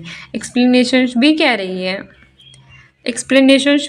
क्लास सेकेंड में अवेकस का प्रयोग शब्दों में दी गई जो संख्याएं होती हैं उनके समान संख्याक लिखने में विद्यार्थियों की सहायता नहीं करता है। नेक्स्ट क्वेश्चन कह रहा है कि निम्नलिखित में से किस विभाजन में जो शेष है उसमें अधिक होगा जब आप 176 को 3 से विभाजित करेंगे। ऑप्शन ए है 175 डिवाइडेड 3, ऑप्शन बी है 176, ऑप्शन सी है 173, ऑप्शन डी है 174। से आंसर हो जाएगा ऑप्शन सी। ठीक है, इसमें से जो 173 वाला है इसमें शेष अधिक होगा जब आप 176 को क्या करेंगे, 3 से विभाजित करेंगे। एक्सप्लेनेशन भी कह रही है कि 176 को हम 3 से भाग देने पर बचेगा 2 और 173 को 5 से भाग देने पर बचेगा 3। नेक्स्ट क्वेश्चन कह रहा है कि 500 centimetre plus 50 metre plus 5 kilometre बराबर 555 मीटर, 5055 मीटर, 55 मीटर और 500 मीटर। से आंसर हो जाएगा option B 5055 metre. 500 centimetre plus 50 metre plus 5 kilometre बराबर 5055 मीटर। जरा एक्सप्लेनेशंस भी देख लेते हैं कि 500 centimetre plus 50 metre plus 5 kilometre बराबर 5 मीटर प्लस 50 मीटर बराबर 5000 मीटर बराबर 5055 मीटर। नेक्स्ट क्वेश्चन कह रहा है कि पैटर्न की पहचान करना और उन्हें पूरा करना कि प्राथमिक स्तर पर गणित की पाठ्यचर्या का एक अनिवार्य हिस्सा है क्योंकि। ऑप्शन ए है कि विद्यार्थियों को प्रतियोगी परीक्षाओं के लिए तैयार करता है, यानी कि हम पैटर्न की पहचान करें उन्हें पूरा करें। जैसे कि प्राथमिक स्तर यानी प्राइमरी लेवल है उस पर जो मैथमेटिक्स के पाठ चल रहा है उसका एक अनिवार्य हिस्सा है क्योंकि ये हमारे जो स्टूडेंट्स होते हैं उनके प्रतियोगी एंड कॉम्पिटिशन जो होती है उसके लिए तैयार करता है। नेक्स्ट है कि सुडोकू पहेली को हल करने में जो विद्यार्थी हैं उनकी हेल्प करेगा, जो शुरू की पहेली है उसको हल करने में। तीसरा क्वेश्चन कह रहा है कि विद्यार्थियों में सृजनात्मकता को बढ़ावा देता है और उनकी संख्याओं तथा जो संक्रियाओं हैं उनकी विशेषताओं को भी समझने में क्या करता है, उनकी हेल्प करता है। और चौथा कह रहा है कि विद्यार्थियों में सृजनात्मकता और जो कलात्मकता के गुण हैं उनको विकसित करेगा। तो इसमें हमारा सही आंसर हो जाएगा ऑप्शन सी। ठीक है, पैटर्न की पहचान करना और उन्हें पूरा करना प्राथमिक स्तर पर मैथमेटिक्स की पाठ्यचर्या का एक अनिवार्य हिस्सा होता है क्योंकि ये विद्यार्थियों में जो सृजनात्मकता है उसको बढ़ावा देता है और संख्याओं तथा जो संक्रियाएं होती हैं उनकी जो विशेषताएं होती हैं उनको समझने में भी क्या करता है, उनकी मदद करता है। ठीक है, नेक्स्ट क्वेश्चन कह रहा है कि 63606 में 6 के जो स्थानीय मान है उनका योगफल कितना है। ऑप्शन ए है 6606, ऑप्शन बी है 6066, ऑप्शन सी है 18, ऑप्शन डी है 60606। तो सही आंसर हो जाएगा इसमें से हमारा ऑप्शन डी 60606। ठीक है, 63606 में जो 6 का स्थानीय मान है उनका योगफल 60606 होगा। ऑप्शन डी सही हो जाएगा। ठीक है, किस तरह से होगा, देखो 63606 में 6 के स्थानीय मान हैं, वो देखो किस तरह से होगा, 63606 में 6 के स्थानीय मान 60000 प्लस 600 प्लस 6 बराबर 60606 हो जाएंगे। ठीक है, ये इजी है और ये आप अच्छे से कर सकते हैं। नेक्स्ट क्वेश्चन कह रहा है कि 5671 और उसके अंकों को पलट देने पर प्राप्त संख्या का अंतर होगा, यानी कि जो 5671 है हम इसके अंकों को पलट दें तो प्राप्त संख्या का अंतर क्या होगा। ऑप्शन ए है 3916, ऑप्शन बी है 7436, ऑप्शन सी है 3906 और ऑप्शन डी है 4906। सही आंसर हो जाएगा इसमें से हमारा ऑप्शन सी 3906। ठीक से होगा, 5671 है और उसके अंकों को पलट देंगे तो 1765 हो जाएगा और उसके प्राप्त जो संख्या है उसका अंतर पूछा था तो इसमें से इसको घटाने पर 3906 आ जाएगा। ठीक है, नेक्स्ट क्वेश्चन कह रहा है कि नीचे दिए गए पैटर्न का अध्ययन करना है। 1 गुणे 1 बराबर 1, 1 गुणे 1 बराबर 121। ठीक है, 1 गुणे 1 बराबर 1231 है, तो इस तरह से हम इसका पूछा है कि 1 गुणे 1 क्या है, तो हमारा इसमें से सही आंसर हो जाएगा ऑप्शन डी 1 2 3 4 5 4 3 2 1। ठीक है, पैटर्न के आधार पर हमने इसको मल्टीप्लाई किया तो हमारा इतना आ गया। नेक्स्ट क्वेश्चन कह रहा है कि निम्नलिखित में से कौन सा सही है। ऑप्शन ए है कि 1000 के पूर्ववर्ती का पूर्ववर्ती 999 है, दूसरा है कि 1000 के पूर्ववर्ती का परवर्ती 1001 है, तीसरा है कि 1000 के परवर्ती का पूर्ववर्ती 1002 है और चौथा है कि 1000 के परवर्ती का पूर्ववर्ती 1000 है। तो सही आंसर हो जाएगा इसमें से हमारा ऑप्शन डी कि 1000 के परवर्ती का जो पूर्ववर्ती है वो 1000 है। ठीक है, ये वाला हमारा सही है। हमारी एक्सप्लेनेशन भी कह रही है कि 1000 का परवर्ती 1001 और 1001 का पूर्ववर्ती 1000 है। नेक्स्ट क्वेश्चन कह रहा है कि एक दुकान में 239 खिलौने हैं, 70 और खिलौने लाए गए तो उनमें से 152 बिक गए, तो बचे हुए खिलौनों की संख्या बतानी है। तो इसमें से हमारा सही आंसर हो जाएगा ऑप्शन बी 239 प्लस 70 बराबर -152। ठीक है, यानी कि 239 खिलौने थे तो 239 70 और ला दिए गए तो प्लस 70, तो उसमें से 152 बिक गए तो -152 कर दो, तो बचे हुए खिलौनों की संख्या कितनी हो, तो ऑप्शन बी ही सही हो जाएगा। ठीक है, हमारी एक्सप्लेनेशन भी कही 239 प्लस 70 -152 बराबर 309 -152 बराबर 157। नेक्स्ट क्वेश्चन कह रहा है कि एक पेंसिल का मूल्य 2.5 रुपये है। अमित 1.5 दर्जन पेंसिलें खरीदता है तो दुकानदार को 100 रुपये का एक नोट दे देता है, तो उसे कितने रुपए वापस मिलेंगे। ऑप्शन ए है 65, ऑप्शन बी है 30, ऑप्शन सी है 55, ऑप्शन डी है 45। सही आंसर हो जाएगा ऑप्शन सी 55। ठीक है, एक पेंसिल का मूल्य कितना है, 2.5 रुपये है और अमित जो 1.5 दर्जन पेंसिलें खरीद लेता है तो दुकानदार को 100 रुपये देगा तो उसे वापस मिलेंगे 55 रुपये। ठीक है, हमारी एक्सप्लेनेशन भी ऐसे ही कह रही है, जरा देख लीजिए कि 1.5 दर्जन पेंसिल का क्रय मूल्य कितना है, 18 गुणे 2.5 बराबर 45 और दुकानदार वापस कितने देगा, 100 - 45 बराबर 55। नेक्स्ट क्वेश्चन कह रहा है कि 3759 गुणे 9573 के गुणनफल में दहाई अंक और इकाई अंक का योगफल है। ऑप्शन ए है 9, ऑप्शन बी है 16, ऑप्शन सी है 0, ऑप्शन डी है 7। से आंसर हो जाएगा ऑप्शन डी 7। ठीक है, 3759 मल्टीप्लाई 9573 में गुणनफल में दहाई अंक और इकाई अंक का जो योगफल है वो 7 यानी कि 7 है। सही आंसर इसमें से हमारा हो जाएगा ऑप्शन बी। नेक्स्ट क्वेश्चन कह रहा है, देखो हुआ कैसे है। ठीक है, इस तरह से हुआ है, देख लेना। नेक्स्ट क्वेश्चन कह रहा है कि 19,000 प्लस 19 सैकड़े प्लस 19 का अंक किसके बराबर है, तो सही आंसर हो जाएगा ऑप्शन ए 20919 के। ठीक है, नेक्स्ट क्वेश्चन कह रहा है कि 19,000 प्लस 19 सैकड़ा प्लस 19 इकाई इस तरह से होगा और इस तरह से हमारा आंसर आ जाएगा। नेक्स्ट क्वेश्चन हमारा कह रहा है कि 567 को 567 से विभाजित करेंगे तो भागफल कितना आएगा, तो सही आंसर हो जाएगा ऑप्शन बी। ठीक है, 10010001 आएगा। ठीक है, इसको हम इसके मल्टीप्लाई करेंगे तो इस तरह से आ जाएगा। नेक्स्ट क्वेश्चन कह रहा है कि 1/2 में कितने 1/8 हैं, यानी 4। 1/2 में जो 1/8 हैं वो कितने हैं, 4 हैं। ठीक है, देखो हमारी इस तरह से होगा कि 1/2 1/8 बराबर 1/2 गुणे 8/1 यानी कि 4। सो डियर स्टूडेंट्स, था हमारा सीटेट का प्रीवियस ईयर का पेपर जो एग्जाम्स के लिए इंपॉर्टेंट था। इससे आपको आइडिया मिला कि किस तरह से एग्जाम में क्वेश्चन पूछे जाएंगे।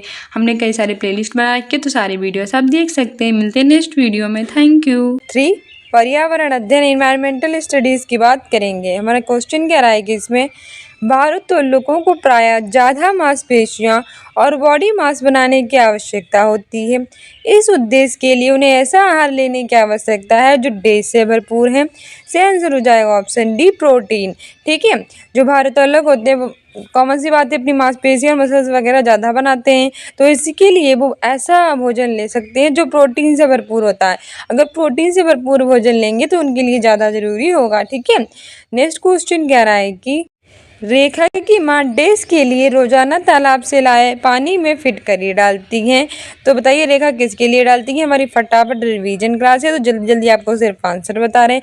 फुल डिटेल में आपको क्वेश्चन आंसर इसके देखने व्याख्या सहित, तो आप हमारे वीडियोस में जाकर देख सकते हैं। ठीक है, सही आंसर हो जाएगा ऑप्शन ए, हल्के निलंबित अपद्रव्यों को अवसादित करने के लिए रेखा की माँ होती है कि जो तालाब से पानी लाती है उसमें फिटकरी डाल देती है। क्यों डाल देती है, क्योंकि वो हल्का जो निलंबित अपद्रव्य है उसको क्या करना चाहती है, अवसादित करना चाहती है। ठीक है, अगला क्वेश्चन है कि खाद्य श्रृंखला की संकल्पना को पढ़ाने में विद्यार्थियों की अधिकतम भागीदारिता के लिए निम्नलिखित में से कौन सी शिक्षण व्यूहरचना सबसे प्रभावी होगी।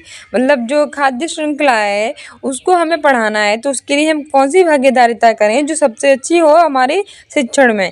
तो सही आंसर हो जाएगा ऑप्शन बी, कि जीवों के प्ले कार्ड्स बनाएं और साथ ही विद्यार्थियों के समूह को विभिन्न जो खाद्य श्रृंखलाएं उसको सोचते हुए उनमें क्या करें, व्यवस्थित करने के लिए कहें। ठीक है, हम क्या कर सकते हैं कि जीवों के प्ले कार्ड्स बना सकते हैं, फिर एक ग्रुप्स में डिवाइड कर सकते हैं, और जो अलग अलग खाद्य श्रृंखलाएं फिर उनमें क्या कर सकते हैं कि विभिन्न खाद्य श्रृंखलाओं को सोचते हुए व्यवस्थित करने के लिए कह सकते हैं। ठीक है, ये सही रहेगा, ऑप्शन बी सही हो जाएगा। नेक्स्ट क्वेश्चन कह रहा है कि रेत और नमक के मिश्रण को पृथक करना, पृथक मतलब होता है अलग करना। अगर हम रेत और मिश्रण के नमक का जो मिश्रण है उसको हम अलग करना चाहते हैं, तो कौन सी प्रक्रियाओं के 4 क्रमों में किसका उपयोग हम कर सकते हैं। से आंसर हो जाएगा ऑप्शन डी, निस्यंदन, निस्तारण, बाष्पन और अवसादन। ठीक है, अगर हम क्या कर रहे हैं कि जो रेत है और जो नमक है उसके मिश्रण को हम अलग कर रहे हैं, तो इसके लिए हम क्या कर सकते हैं 4 क्रम में, तो निस्यंदन, निस्तारण, बाष्पन और अवसादन। ठीक है, ऑप्शन डी सही हो जाएगा। क्वेश्चन कह रहा है कि एक विज्ञान शिक्षिका श्वसन प्रकरण पढ़ाने के बाद परीक्षा का आयोजन करती है और ये देखती है कि अधिकांश विद्यार्थी श्वसन और सांस लेने के बीच अंतर को नहीं समझते हैं। ये किसके कारण हो सकता है। मतलब एक जो टीचर है साइंस की, वो क्या करती है कि श्वसन प्रकरण पढ़ाती है, तो वो जो क्या करती है परीक्षा का आयोजन करती है, तो ये देख लेती है कि ज़्यादातर बच्चे हैं वो सांस लेने के बीच और श्वसन के बीच में जो डिफरेंस होता है उसको नहीं समझ पाते हैं। तो ये किसके कारण होता है। तो सही आंसर हो जाएगा ऑप्शन डी, वे कक्षा में प्रभावी तरीके से संबंधित संकल्पना को व्याख्यायित नहीं कर सकी। यानी कि जिस तरह से समझाना चाहिए था लोगों को, जिस तरह से बताना चाहिए था, उस तरह से नहीं बता सके। ठीक है, इसलिए बच्चे डिफरेंस नहीं समझ पाए थे। नेक्स्ट क्वेश्चन कह रहा है कि निम्नलिखित में से भोजन बनाने का कौन सा तरीका अच्छा है, यानी इसमें से हम कौन सा तरीका अपनाएं जो भोजन बनाने के लिए सबसे अच्छा है। इससे आंसर हो जाएगा ऑप्शन डी, सब्जियों को अच्छी तरह से धोना और फिर काटना। अगर हम अपनी सब्जियों को अच्छी तरह से धोएंगे और फिर काटेंगे तो इससे क्या होगा कि सब्जियों के जो कीटाणु है वो निकल जाएंगे, और वो जो है वो जिसमें जितने कीटाणु लगे होते हैं और जो हम आजकल पेस्टिसाइड बहुत ज़्यादा इसमें यूज़ करते हैं, तो वो सब लगी होती है, वो सब हट जाएंगी और अच्छे से फिर उन्हें हम काटेंगे तो अच्छे से भोजन पकेगा। ठीक है, तो ऑप्शन डी सही हो जाएगा, सब्जियों को धो लेना चाहिए अच्छे से, फिर उन्हें काटना चाहिए।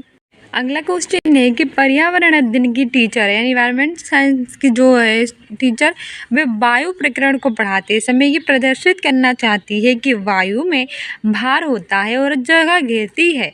उसकी सहयोगी इस उद्देश्य के लिए उसे निम्नलिखित 4 भिन्न गतिविधियाँ सुझाते हैं। तो सही आंसर हो जाएगा हमारा इसमें से तो इसमें से बताना है कि कौन सी गतिविधि हमें इसमें से करनी चाहिए। तो इसका आंसर हो जाएगा ऑप्शन ए और डी। हमें खाली उल्टा बीकर पानी की सतह के ऊपर रखें और उसे नीचे धकें, ये करना चाहिए। 2 भरे हुए गुब्बारे एक छड़ से बांधें तथा साम्यावस्था में ले आए, तब किसी एक गुब्बारे को फोड़ दें, ये करना चाहिए। ठीक है, ए और डी प्रक्रिया सही है। अगला क्वेश्चन कह रहा है कि वायु प्रदूषण प्रकरण पढ़ाने के लिए 4 अलग अलग विज्ञान शिक्षक 4 तरह की शिक्षण पद्धतियों का प्रयोग करते हैं। निम्नलिखित में से कौन सी पद्धति सबसे ज़्यादा उचित है? इसका आंसर हो जाएगा ऑप्शन बी कि विद्यार्थियों से कहना कि वे दीपावली से पहले और बाद में वायु के नमूने इकट्ठा करें और उनकी गुणवत्ता का अध्ययन करते हुए निष्कर्षों को क्या करें, सारणीकृत करें। ठीक है, सबसे अच्छा है, तो आप ये यूज कर सकते हैं अगर आप वायु प्रदूषण पढ़ाना चाहते हैं और इसकी अलग अलग तरह की शिक्षण पद्धतियाँ अपनाना चाहते हैं। तो सबसे अच्छा आप ये कर सकते हैं कि दीपावली से पहले और बाद में वायु के नमूने इकट्ठा कर सकते हैं कि दीपावली से पहले कितना प्रदूषण था, दीपावली के बाद कितना प्रदूषण बढ़ा, कितना ज़्यादा बढ़ा, किस तरह से बढ़ा और उनकी गुणवत्ता का क्या हुआ। इस तरह से निष्कर्षों को आप सारणीकृत कर सकते हैं, जिससे आपको पता चल जाएगा वायु प्रदूषण के बारे में। ठीक है, नेक्स्ट क्वेश्चन है कि एक शिक्षिका तनावग्रस्त बच्चे की पहचान कर सकती है जब बच्चा निम्नलिखित व्यवहार प्रदर्शित करता है। से आंसर हो जाएगा ऑप्शन डी, आक्रामक व्यवहार।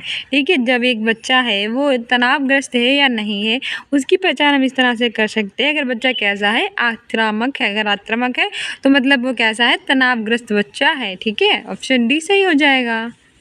अगला क्वेश्चन कह रहा है कि पानी के साथ प्रयोग करते हुए ज्योति ये देखती है कि स्टील की खाली कटोरी पानी पर तैरती है लेकिन लोहे की एक छोटी कील डूब जाती है। इसे डैश तथ्य के द्वारा व्याख्यात किया जा सकता है। इसका आंसर हो जाएगा ऑप्शन ए कि स्टील की कटोरी पर लगने वाला बल उसके भार की तुलना में ज़्यादा है, जबकि लोहे की कील पर लगने वाला बल उसके भार की तुलना में कम है। मतलब ये होता है कि जब हम पानी के साथ प्रयोग करते हैं तब ज्योति है, एक लड़की है, कोई भी है, जब ये देखता है कि जो स्टील की खाली कटोरी होती है वो क्या करती है, वो तो पानी में तैरती रहती है, जबकि जो लोहे की छोटी सी कील होती है वो कैसी हो जाती है, पानी में डूब जाती है। तो कैसे हमें पता चलेगा क्यों होता है, क्योंकि स्टील की कटोरी पर लगने वाला जो बल होता है उसके भार की तुलना में कैसा होता है, ज़्यादा होता है, जबकि लोहे की कील पर लगने वाला जो बल होता है उसके भार की तुलना में कैसा होता है, कम होता है। ठीक है, ऑप्शन ए हमारा सही हो जाएगा। नेक्स्ट क्वेश्चन कह रहा है कि निम्नलिखित में से जीवन प्रक्रियाओं का कौन सा युग्म पेड़ पौधों और जीव जंतुओं दोनों में मिलता है। इसका आंसर हो जाएगा ऑप्शन सी, वृद्धि और प्रजनन। ठीक है, जीवन की प्रक्रियाएं और पेड़ पौधों और जीव जंतुओं में दोनों में मिलने वाला युग्म है वृद्धि और प्रजनन है। ऑप्शन सी सही हो जाएगा। अगला क्वेश्चन है कि अंजलि की सहेली दांतों में 6 से बचने के लिए 4 तरीके ये अपनाती है, तो कौन सा तरीका अनुपालन करना चाहिए। इसका आंसर हो जाएगा ऑप्शन ए, सी, डी और ए। यानी कि अगर अंजलि की फ्रेंड के दांतों में क्या लग रहा है, शे लग रहा है, तो उससे बचना चाहिए। तो उसके लिए वो दिन में क्या ब्रश कर सकती है, 2 बार। अगर वो दिन में 2 बार ब्रश करेगी तो उसके दांत साफ रहेंगे। ठीक है, और जो कीटाणु है वो भी दूर रहेंगे।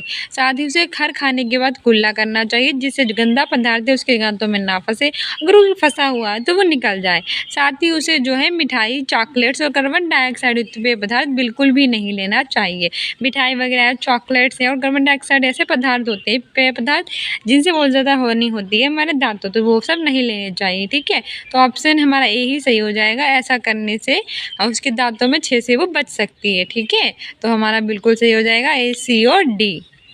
अगला क्वेश्चन कह रहा है कि नीचे दिए गए ये वेन आरेख है, उसका अध्ययन करना है। जैसे ज़मीन में रहने वाले जीव जंतु हैं, पानी में रहने वाले हैं और ये अंडे देने वाले हैं, तो कौन से जीव जंतु एक्स में रखे जा सकते हैं। इसका आंसर हो जाएगा ऑप्शन डी, मगरमच्छ। ठीक है, इसमें से हम एक्स में मगरमच्छ को रख सकते हैं। अगला क्वेश्चन कह रहा है कि डिश के लिए मछली घर यानी कि एक्वेरियम में हवा वाला पंप रखा जाता है। इसका आंसर हो जाएगा ऑप्शन बी, यदि ऑक्सीजन को पानी में घुलने हैं। मछली घर में हम एक्वेरियम में हवा वाला पंप इसीलिए रखते हैं कि उसमें ज़्यादा से ज़्यादा क्या हो सके, कि ऑक्सीजन को पानी में घुलने दें। ठीक है, ज़्यादा से ज़्यादा उसमें ऑक्सीजन घुल सके।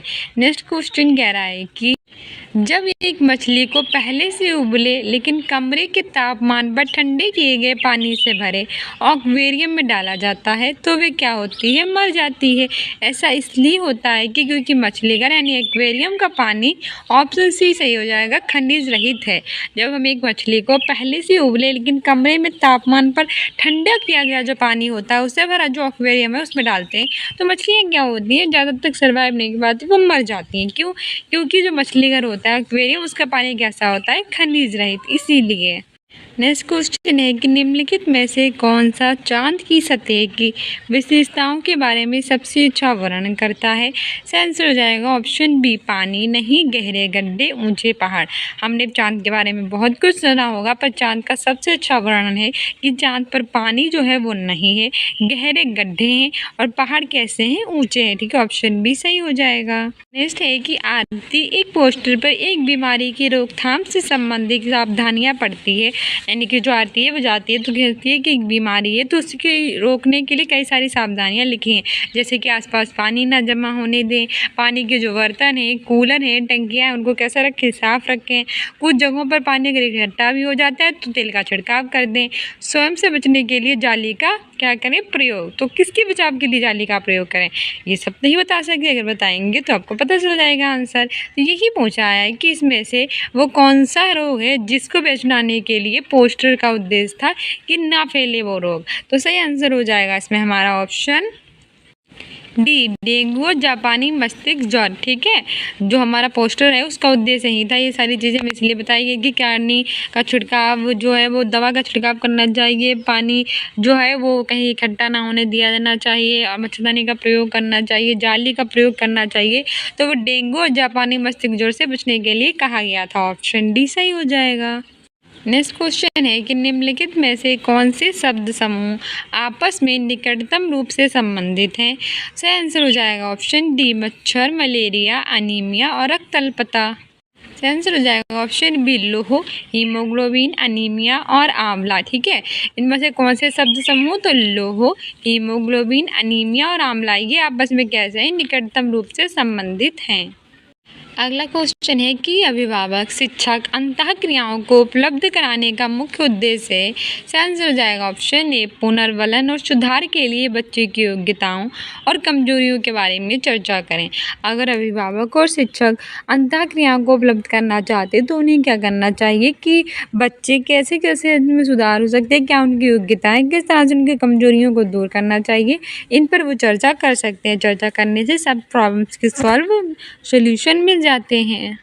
नेक्स्ट क्वेश्चन है कि यह पढ़ाते समय कि कुछ समय के लिए खाद्य पदार्थों को किस तरह ताज़ा रखा जा सकता है। राधा अपनी कक्षा में निम्नलिखित अनेक तकनीकी की परिगणना करती है, जैसे कि उसे कटोरी में रख लेती है और कटोरी को खुले बर्तन में रख देती है जिससे ठंडा पानी है, उसे एक गीले कपड़े में लपेट देती है, उसे धूप में खुला फैला देती है, उसे छोटे छोटे टुकड़ों में काट देती है और अंधेरे में रख देती है। उपयुक्त तकनीक बी के लिए वह निम्नलिखित खाद्य पदार्थों की ओर संकेत कर रही है, वो किसका प्रयोग कर रही है। इससे आंसर हो जाएगा हमारा यहाँ। ठीक है, वे सबके लिए बता रही तो वो हरे धनिया है, कटोरी में रख देती है, कभी कभी उसको खुले बर्तन में रख देती है जिसमें ठंडा पानी होता है, उसे गीले कपड़े में हरे धनिया को लपेट कर रख देती है, आपने देखा होगा। कहीं धूप में खुलाई फैला देती है, छोटे छोटे टुकड़ों में काट देती है और अंधेरे में रख देती है। ठीक है, ये सब क्या है, हरे धनिया की विशेषता है। ऑप्शन बी सही हो जाएगा। अगला क्वेश्चन है कि कक्षा 5 के विद्यार्थियों को घर्षण प्रकरण पढ़ाते समय शिक्षिका ये समझाने के लिए कि अनेक उदाहरण देती है कि घर्षण हमारे लिए कई तरीके से उपयोगी हैं, उसके द्वारा दिए गए निम्नलिखित उदाहरणों में से कौन सा गलत है। तो सही आंसर हो जाएगा ऑप्शन बी, ऊर्ध्वाधर रूप से ऊपर फेंकी गई वस्तु घर्षण के कारण हमारे पास ही वापस आती है। तो ये उदाहरण गलत है, बाकी सारे सही हैं। अगला क्वेश्चन है कि सभी बड़े शहर सड़कों पर भारी संख्या में वाहनों के कारण पर्यावरण प्रदूषण की समस्या का सामना कर रहे हैं। पर्यावरण संरक्षण के लिए शहर के लोग व्यक्तिगत रूप से देश के माध्यम से अपना सहयोग दे सकते हैं। यानी कि जो बड़े बड़े शहर है उसमें क्या हुआ है कि बहुत बड़ी संख्या में वाहनों के कारण क्या हुआ है कि हमारा पर्यावरण जो हमारा एनवायरनमेंट जो है वो प्रदूषित हो गया है। तो उसके बचाव करने के लिए शहर के लोग क्या कर सकते हैं, इसका आंसर हो जाएगा ऑप्शन ए कि आने जाने के लिए सर्वाधिक यातायात व्यवस्था का प्रयोग करती है। वो सबसे अच्छा यही कर सकते हैं कि सबसे ज़्यादा यातायात व्यवस्था का प्रयोग कर सकते हैं आने जाने के लिए। अगला क्वेश्चन है कि कक्षा 5 का समीर अक्सर समय पर पर्यावरण अध्ययन की शिक्षिका के पास दत्त कार्य जमा नहीं कराता। इससे निपटने का सर्वोत्तम सुधारात्मक उपाय हो सकता है। इसका आंसर हो जाएगा ऑप्शन बी अनियमितता के कारण पता करना कि समीर को परामर्श देना। अगर समीर जो है वो कक्षा 5 का हमारा स्टूडेंट्स है, वो इन्वायरमेंट स्टडीज़ की टीचर के पास अपने जो वर्क है उसको जमा नहीं करता है, तो उसके लिए टीचर को क्या करना चाहिए, कैसे उस पर सुधार कर सकते हैं। तो पता कर सकते हैं हम लोग कि आखिर बच्चा इतना लेट क्यों हो रहा है, तो उसका कारण क्या है, ठीक है, और किस तरह से उसको वो सुधार कर सकता है, उसे परामर्श दे सकते हैं। तो सबसे अच्छा ऑप्शन बी सही हो जाएगा। अगला क्वेश्चन है कि वायु हर जगह है प्रकरण पर पढ़ाते समय एक शिक्षक विद्यार्थियों से निम्नलिखित प्रश्न पूछता है, जैसे कि मृदा में वायु है, क्या मृदा के अंदर वायु है, क्या हमारे शरीर में वायु है, क्या हमारे शरीर में क्या हमारी हड्डियों में वायु है। तो इस तरह के जो टीचर है वो कई सारे प्रश्न पूछ रहा है। तो आपसे ये पूछ रहा है कि शिक्षक शिक्षार्थियों में निम्नलिखित में से कौन सा कौशल है उसे विकसित करने का प्रयास कर रहा है। इसका आंसर हो जाएगा ऑप्शन सी अवलोकन कौशल। ठीक है, वो बच्चों में अवलोकन कौशल को विकसित करने का प्रयास कर रहा है सारे प्रश्न पूछकर। नेक्स्ट क्वेश्चन कह रहा है कि एक कक्षा में औसत से कम वाले 4 विद्यार्थी हैं, उन्हें अन्य विद्यार्थियों के समान लाने के लिए निम्नलिखित में से कौन सी व्यू रचना सबसे प्रभावी होगी। इसका आंसर हो जाएगा ऑप्शन ए उनके अधिगम के जो कमजोर क्षेत्र हैं उनकी हम पहचान करेंगे और उनके अनुसार हम सुधारात्मक उपाय के हैं उसको क्या करेंगे, उपलब्ध कराएंगे। ये सबसे अच्छा है। ठीक है, एक कक्षा में जो औसत 4 विद्यार्थी कम अंक लाते हैं उनके लिए मैं ही कर सकते हैं सबसे प्रभावी तरीके से कि उनके अधिगम के कमज़ोर क्षेत्र कौन कौन से हैं, किस तरह से वो कमज़ोर हो रहा है, उन सभी क्षेत्रों की पहचान करना है और उसमें क्या उपाय कर सकते हैं जिससे वो अच्छे से अपना वर्क कर सके, उपलब्ध कराना। ठीक है, ऑप्शन ए सही हो जाएगा। नेक्स्ट क्वेश्चन है कि एक संतुलित प्रश्न पत्र बनाने के लिए निम्नलिखित चरणों के क्रम में कौन सा सही तरीका है। अगर हम एक संतुलित प्रश्न पत्र बनाना चाहते हैं तो उसके लिए हम कौन सा तरीका अपना सकते हैं। से आंसर हो जाएगा ऑप्शन डी कि हम डिज़ाइन तैयार कर सकते हैं, ब्लूप्रिंट तैयार कर सकते हैं, प्रश्न लिख सकते हैं और उनका संपादन कर सकते हैं, साथ ही अंक योजना भी लिख सकते हैं। सबसे पहले अच्छा क्या होगा कि हम डिज़ाइन तैयार करें, ब्लूप्रिंट तैयार करें, प्रश्न लिखें, उनका संपादन करें और अंक योजना लिखें। ऑप्शन डी सही हो जाएगा। अगला क्वेश्चन है कि एक कक्षा के अनुभाग आ को पेट्रोलियम और कोयले के भंडारों में रिक्तीकरण प्रकरण पढ़ाने के लिए मल्टीमीडिया कैप्सूल का प्रयोग किया गया, जबकि अनुभाग बा को ग्रीन बोर्ड पर में ये पाया गया कि अनुभाग आ के विद्यार्थियों ने एक बेहतर सीमा तक प्रकरण को समझ लिया। ऐसा होने का कारण क्या हो सकता है। इसका आंसर हो जाएगा ऑप्शन सी कि जो श्रव्य दृश्य सामग्रियाँ थी वो बेहतर संधारण के लिए सभी इंद्रियों को शामिल करता है। नेक्स्ट क्वेश्चन है कि कक्षा में पोषण प्रकरण का परिचय अधिक प्रभावी तरीके से देने के लिए एक शिक्षक को से आंसर हो जाएगा ऑप्शन ए कि विद्यार्थियों को अपने टिफिन बॉक्स खोलने और उसकी सामग्री भोजन को देखने के लिए कहना चाहिए तथा बाद में शिक्षक को व्याख्या करनी चाहिए। मतलब अगर हम पोषण प्रकरण का परिचय दें तो सबसे अच्छा तरीका यही कि हम टिफिन बॉक्स होता है उसमें बच्चों को खोल के दिखाएंगे वो क्या लाया है, कौन कौन सी उसमें सामग्री है, फिर उसको व्याख्या करें अच्छे से। ठीक है, नेक्स्ट क्वेश्चन है कि शामिल करना, एंगेज, खोजबीन करना, एक्सप्लोर, व्याख्या करना, एक्सप्लेन, विस्तार देना, एलोबोरेट, मूल्यांकन करना, एवेल्युएट विज्ञान के प्रभावी शिक्षण से जुड़े 5 महत्वपूर्ण यश हैं। अंकुरण के लिए आवश्यक स्थितियों की संकल्पना से जुड़े व्यवहारिक अनुभवों को विद्यार्थियों को उपलब्ध कराते समय एक विज्ञान शिक्षक उनसे निम्नलिखित गतिविधियां कराने के लिए कहती है कि बीजों को रात भर पानी में रखें, फिर उन्हें क्या करें कि सूती जो गीले कपड़े हैं उसमें रख दें। जैसे कि 2 बीज हैं वे बाद बीजों का अवलोकन करें और उसके आए परिवर्तनों को रिकॉर्ड करें, फिर पुस्तक पढ़ें और दिए गए कार्यपत्र वर्कशीट करें। तो इन सब के लिए कौन सा शामिल नहीं होगा। से आंसर हो जाएगा ऑप्शन सी एंगेज और एक्सप्लोर, ये शामिल नहीं है। ठीक है, नेक्स्ट क्वेश्चन कह रहा है भारत में श्रवण वनस्पति जगत और प्राणी जगत के बारे में पढ़ाने के बाद विद्यालय द्वारा प्राथमिक कक्षाओं के विद्यार्थियों को रणथंभौर राष्ट्रीय उद्यान ले जाया जाता है। ये देश में विद्यार्थियों की सहायता करेगा। सही आंसर हो जाएगा ऑप्शन ए, कक्षीय अधिगम की जो वास्तविक जीवन की परिस्थितियाँ हैं उनके साथ क्या करे, जोड़ेगा। ठीक है, ये सब हमें परिस्थितियों को वास्तविकता से जोड़। और हिंदी की बात करेंगे, जो वैकल्पिक होता है, हिंदी या इंग्लिश में से एक चूज करना होता है। सबसे पहले निर्देश देने हैं कि इसमें से हमें उचित विकल्प चुनना है। क्वेश्चन है कि एक से अधिक भाषाओं का प्रयोग, तो बताइए एक से अधिक जो भाषाएं होती हैं उनका प्रयोग, तो सही आंसर हो जाएगा ऑप्शन सी, संज्ञानात्मक विकास में सहायक होता है। जब हम एक से अधिक भाषाओं का यूज करते हैं तो वो हमारे संज्ञानात्मक विकास में हमारी हेल्प करता है। हमारी एक्सप्लेनेशन भी कह रही है कि जब एक से अधिक भाषाएं यानी कि लैंग्वेज का प्रयोग हमारे संज्ञानात्मक विकास में हमारी हेल्प करता है, इससे जो बहुमुखी व्यक्तित्व होता है उसका विकास होता है, साथ ही साथ ज्ञान में भी क्या होती है, अभिवृद्धि भी होती है। इससे क्या होता है, हमारा बहुमुखी व्यक्तित्व का विकास तो होता ही है, ज्ञान में भी अभिवृद्धि होती है।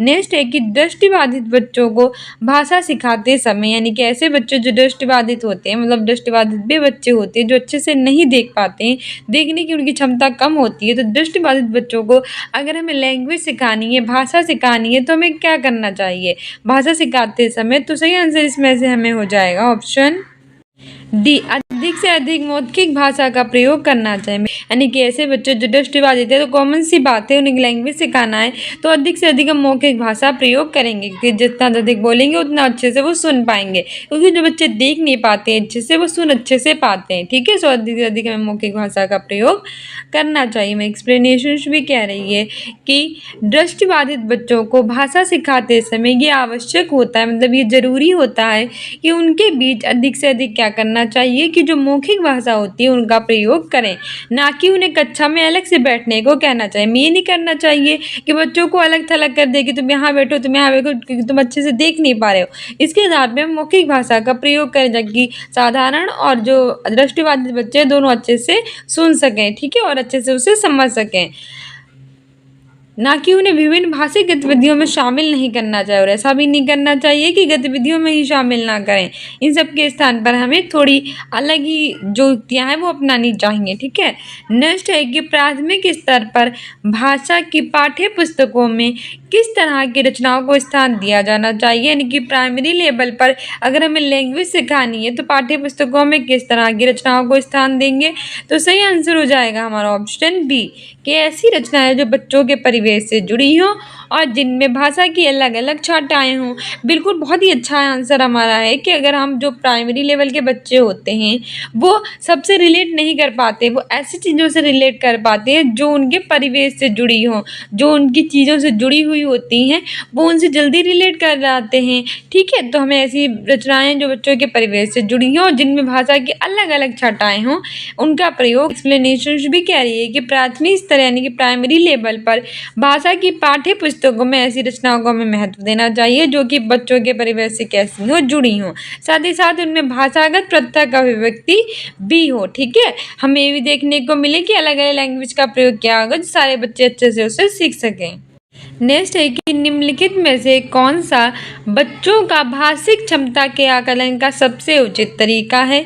सेंस हो जाएगा ऑप्शन ए, बादल, आसमान, चिड़िया, बच्चे आदि संज्ञा शब्दों का प्रयोग करते हुए कहानी लिखिए। यानी कि हमारे जो छोटे छोटे बच्चे होते हैं उन्हें भाषा की क्षमता का आकलन करना है, तो सबसे अच्छा तरीका यही होगा कि बादल है, आसमान है, चिड़िया है, बच्चे हैं, इन सब की संज्ञा शब्दों का प्रयोग करते हुए क्या लिखने चाहिए, एक स्टोरी लिखनी चाहिए।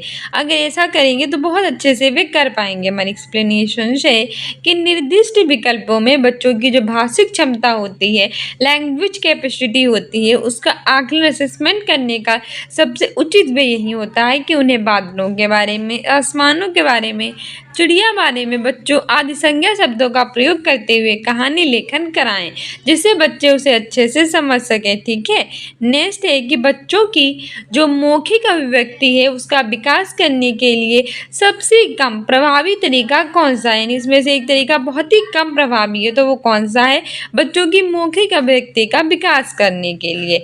तो सही आंसर इसमें से हमारा हो जाएगा ऑप्शन ए व्याकरण आधारित संरचना अभ्यास। ये बहुत ही कम होता है, जबकि उनके अनुभवों का हम वर्णन करेंगे, बातचीत करेंगे, संवाद अदायगी करेंगे तो इसे बच्चे अच्छे से सीख पाएंगे। ठीक है, जब संवाद करेंगे तो बच्चे अच्छे से सीखेंगे, बातचीत करेंगे तो उनका अनुभव बढ़ेगा, अनुभवों का वर्णन करेंगे तो वो और बेहतर सीख पाएंगे। लेकिन व्याकरण से वो सीखेंगे तो लेकिन कम सीखेंगे, और कम ही पूछा था इसलिए ऑप्शन ए सही हो जाएगा। हमारा एक्सप्लेनेशन भी कह रही है कि बच्चों की मौखिक अभिव्यक्ति का विकास करने के लिए सबसे कम प्रभावी तरीका व्याकरण आधारित संरचना का अभ्यास कराना, जबकि अपने अनुभवों का वर्णन करना, बातचीत करना और संवाद अदायगी करना ये सब मौखिक अभिव्यक्ति के विकास के कैसे तरीके होते हैं, प्रभावी होते हैं। ठीक है, तब आपको पता चल गया होगा, कम पूछा था तो इसीलिए हमारा आंसर ये वाला सही था। नेक्स्ट क्वेश्चन है कि निम्नलिखित में से यानी इनमें से कौन सा द्वितीय भाषा शिक्षण का उद्देश्य नहीं है, यानी इसमें से वो कौन सा है जो द्वितीय भाषा शिक्षण का उद्देश्य नहीं है। तो सही आंसर इसमें हमारा हो जाएगा ऑप्शन बी, हिंदी के व्याकरण नियमों को कंठस्थ करना। मैंने आपको बताया था कि रट्टू तोता बच्चों को बनाना नहीं है, और कंठस्थ करना मतलब रट्टू तोता बना देना, याद नहीं कराना, उसे समझाना है। तो द्वितीय भाषा शिक्षण का उद्देश्य ये वाला नहीं है, जबकि विभिन्न क्षेत्र स्थितियों में हिंदी की विभिन्न जो प्रयुक्तियाँ हैं उसको समझने की योग्यता का विकास करेंगे, दैनिक जीवन में हिंदी में समझने और बोलने की क्षमता का विकास करेंगे, और बोलने की क्षमता के अनुरूप लिखने की क्षमता का विकास करेंगे। तो ये सब बहुत ही प्रभावी होते हैं, लेकिन कंठस्थ कराना ये प्रभावी नहीं है, ये प्रभावी नहीं है। हमारी एक्सप्लेनेशन भी है कि दिए गए विकल्पों में हिंदी के व्याकरणिक नियमों को कंठस्थ करना द्वितीय भाषा शिक्षण का उद्देश्य नहीं होता है। ठीक है ना, इसमें नहीं पूछा तो नहीं होगा ये वाला, जबकि दैनिक जीवन में हिंदी समझने के लिए, उसे बोलने की क्षमता का विकास करने के लिए, बोलने के अनुरूप उसे लिखने की क्षमता का विकास करना, ये सब द्वितीय भाषा शिक्षण के क्या होते हैं, उद्देश्य होते हैं।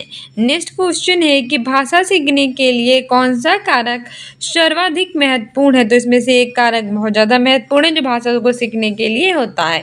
तो सही आंसर हो जाएगा ऑप्शन डी, श्रमद्ध भाषिक वातावरण। अगर जो भाषिक वातावरण होता है ये कारक सबसे ज़्यादा महत्वपूर्ण होता है किसके लिए, भाषा को सीखने के लिए।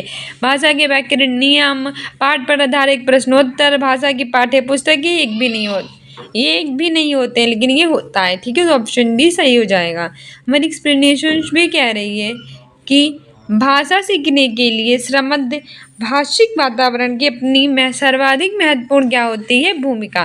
भाषा कोश की जानकारी के बिना भाषा श्रमद्ध कदापि नहीं हो सकती, यानी कि जब तक हमें भाषा के बारे कोश की जानकारी नहीं होगी तब तक भाषा हमारी कैसी नहीं होगी, श्रमद्ध नहीं हो सकती। नेक्स्ट है कि हिंदी भाषा का मूल्यांकन करते समय आप सबसे ज़्यादा किसे महत्व देंगे। तो सही आंसर इसमें हमारा हो जाएगा ऑप्शन ए, सीखने की क्षमता का आकलन। अगर हमें हिंदी भाषा का मूल्यांकन करना है तो सबसे ज़्यादा महत्व देंगे सीखने की क्षमता के आकलन को। ठीक है, व्याकरण नियम हो, काव्य सौंदर्य, निबंध लिखने की योग्यता, इन सबको महत्व देंगे पर उतना नहीं देंगे जितना हम सीखने की क्षमता के आकलन पर देंगे। ठीक है, हमारी एक्सप्लेनेशन भी है कि सीखने की क्षमता का आकलन हिंदी भाषा के मूल्यांकन में महत्वपूर्ण भूमिका को क्या करता है, अदा करता है, ना कि काव्य सौंदर्य, निबंध लेखन की योग्यता और व्याकरण नियम, ये सारे नहीं करते हैं। नेक्स्ट क्वेश्चन कह रहा है कि एक बहुभाषिक कक्षा में आप किसे सबसे कम महत्व देंगे, यानी ऐसी क्लासरूम चल रही है जिसमें बहुत सारी भाषा के लोग यानी बहुभाषिक कक्षा है, तो इसे सबसे कम महत्व किसे देंगे। तो सही आंसर इसमें से हमारा हो जाएगा ऑप्शन डी, बच्चों को सिखाना कि दो भाषाओं के मध्य विद्यमान समानता व अंतर का विश्लेषण कैसे किया जाता है। ठीक है, एक बहुभाषिक कक्षा चल रही है उसमें सबसे कम महत्व पूछा है, तो बच्चों को ये सिखाना कि कैसे करें। ठीक है, हमारी एक्सप्लेनेशन भी कह रही है कि एक बहुभाषिक कक्षा में उक्त विकल्पों में से सर्वाधिक कम महत्व किसको दिया जाता है, बच्चों को ये सिखाना कि दो भाषाओं के मध्य विद्यमान समानता और अंतर का विश्लेषण कैसे करना है। ठीक है, नेक्स्ट क्वेश्चन कह रहा है कि भाषा की पाठ्य पुस्तक का निर्माण करते समय सबसे कम महत्वपूर्ण बिंदु है।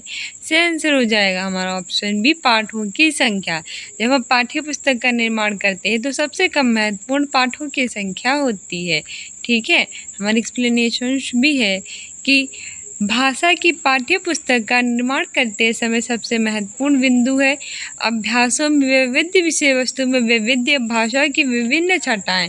इसके अंतर्गत पाठों की संख्या का कोई भी महत्व नहीं होता है, पाठों की संख्या का नहीं होता है, बाकी सबका होता है। नेक्स्ट है कि बहुभाषिकता है, तो इसमें से कौन सी बहुभाषिकता है? से आंसर हो जाएगा ऑप्शन सी, भाषा सीखने में एक महत्वपूर्ण संसाधन है। बहुभाषिकता बाधा, खतरा, बाधा ऐसा कुछ नहीं होता है, ये एक महत्वपूर्ण संसाधन होती है। ऑप्शन सी सही हो जाएगा। एक्सप्लेनेशन भी कह रही है कि बहुभाषिकता भाषा सीखने में एक महत्वपूर्ण संसाधन होती है।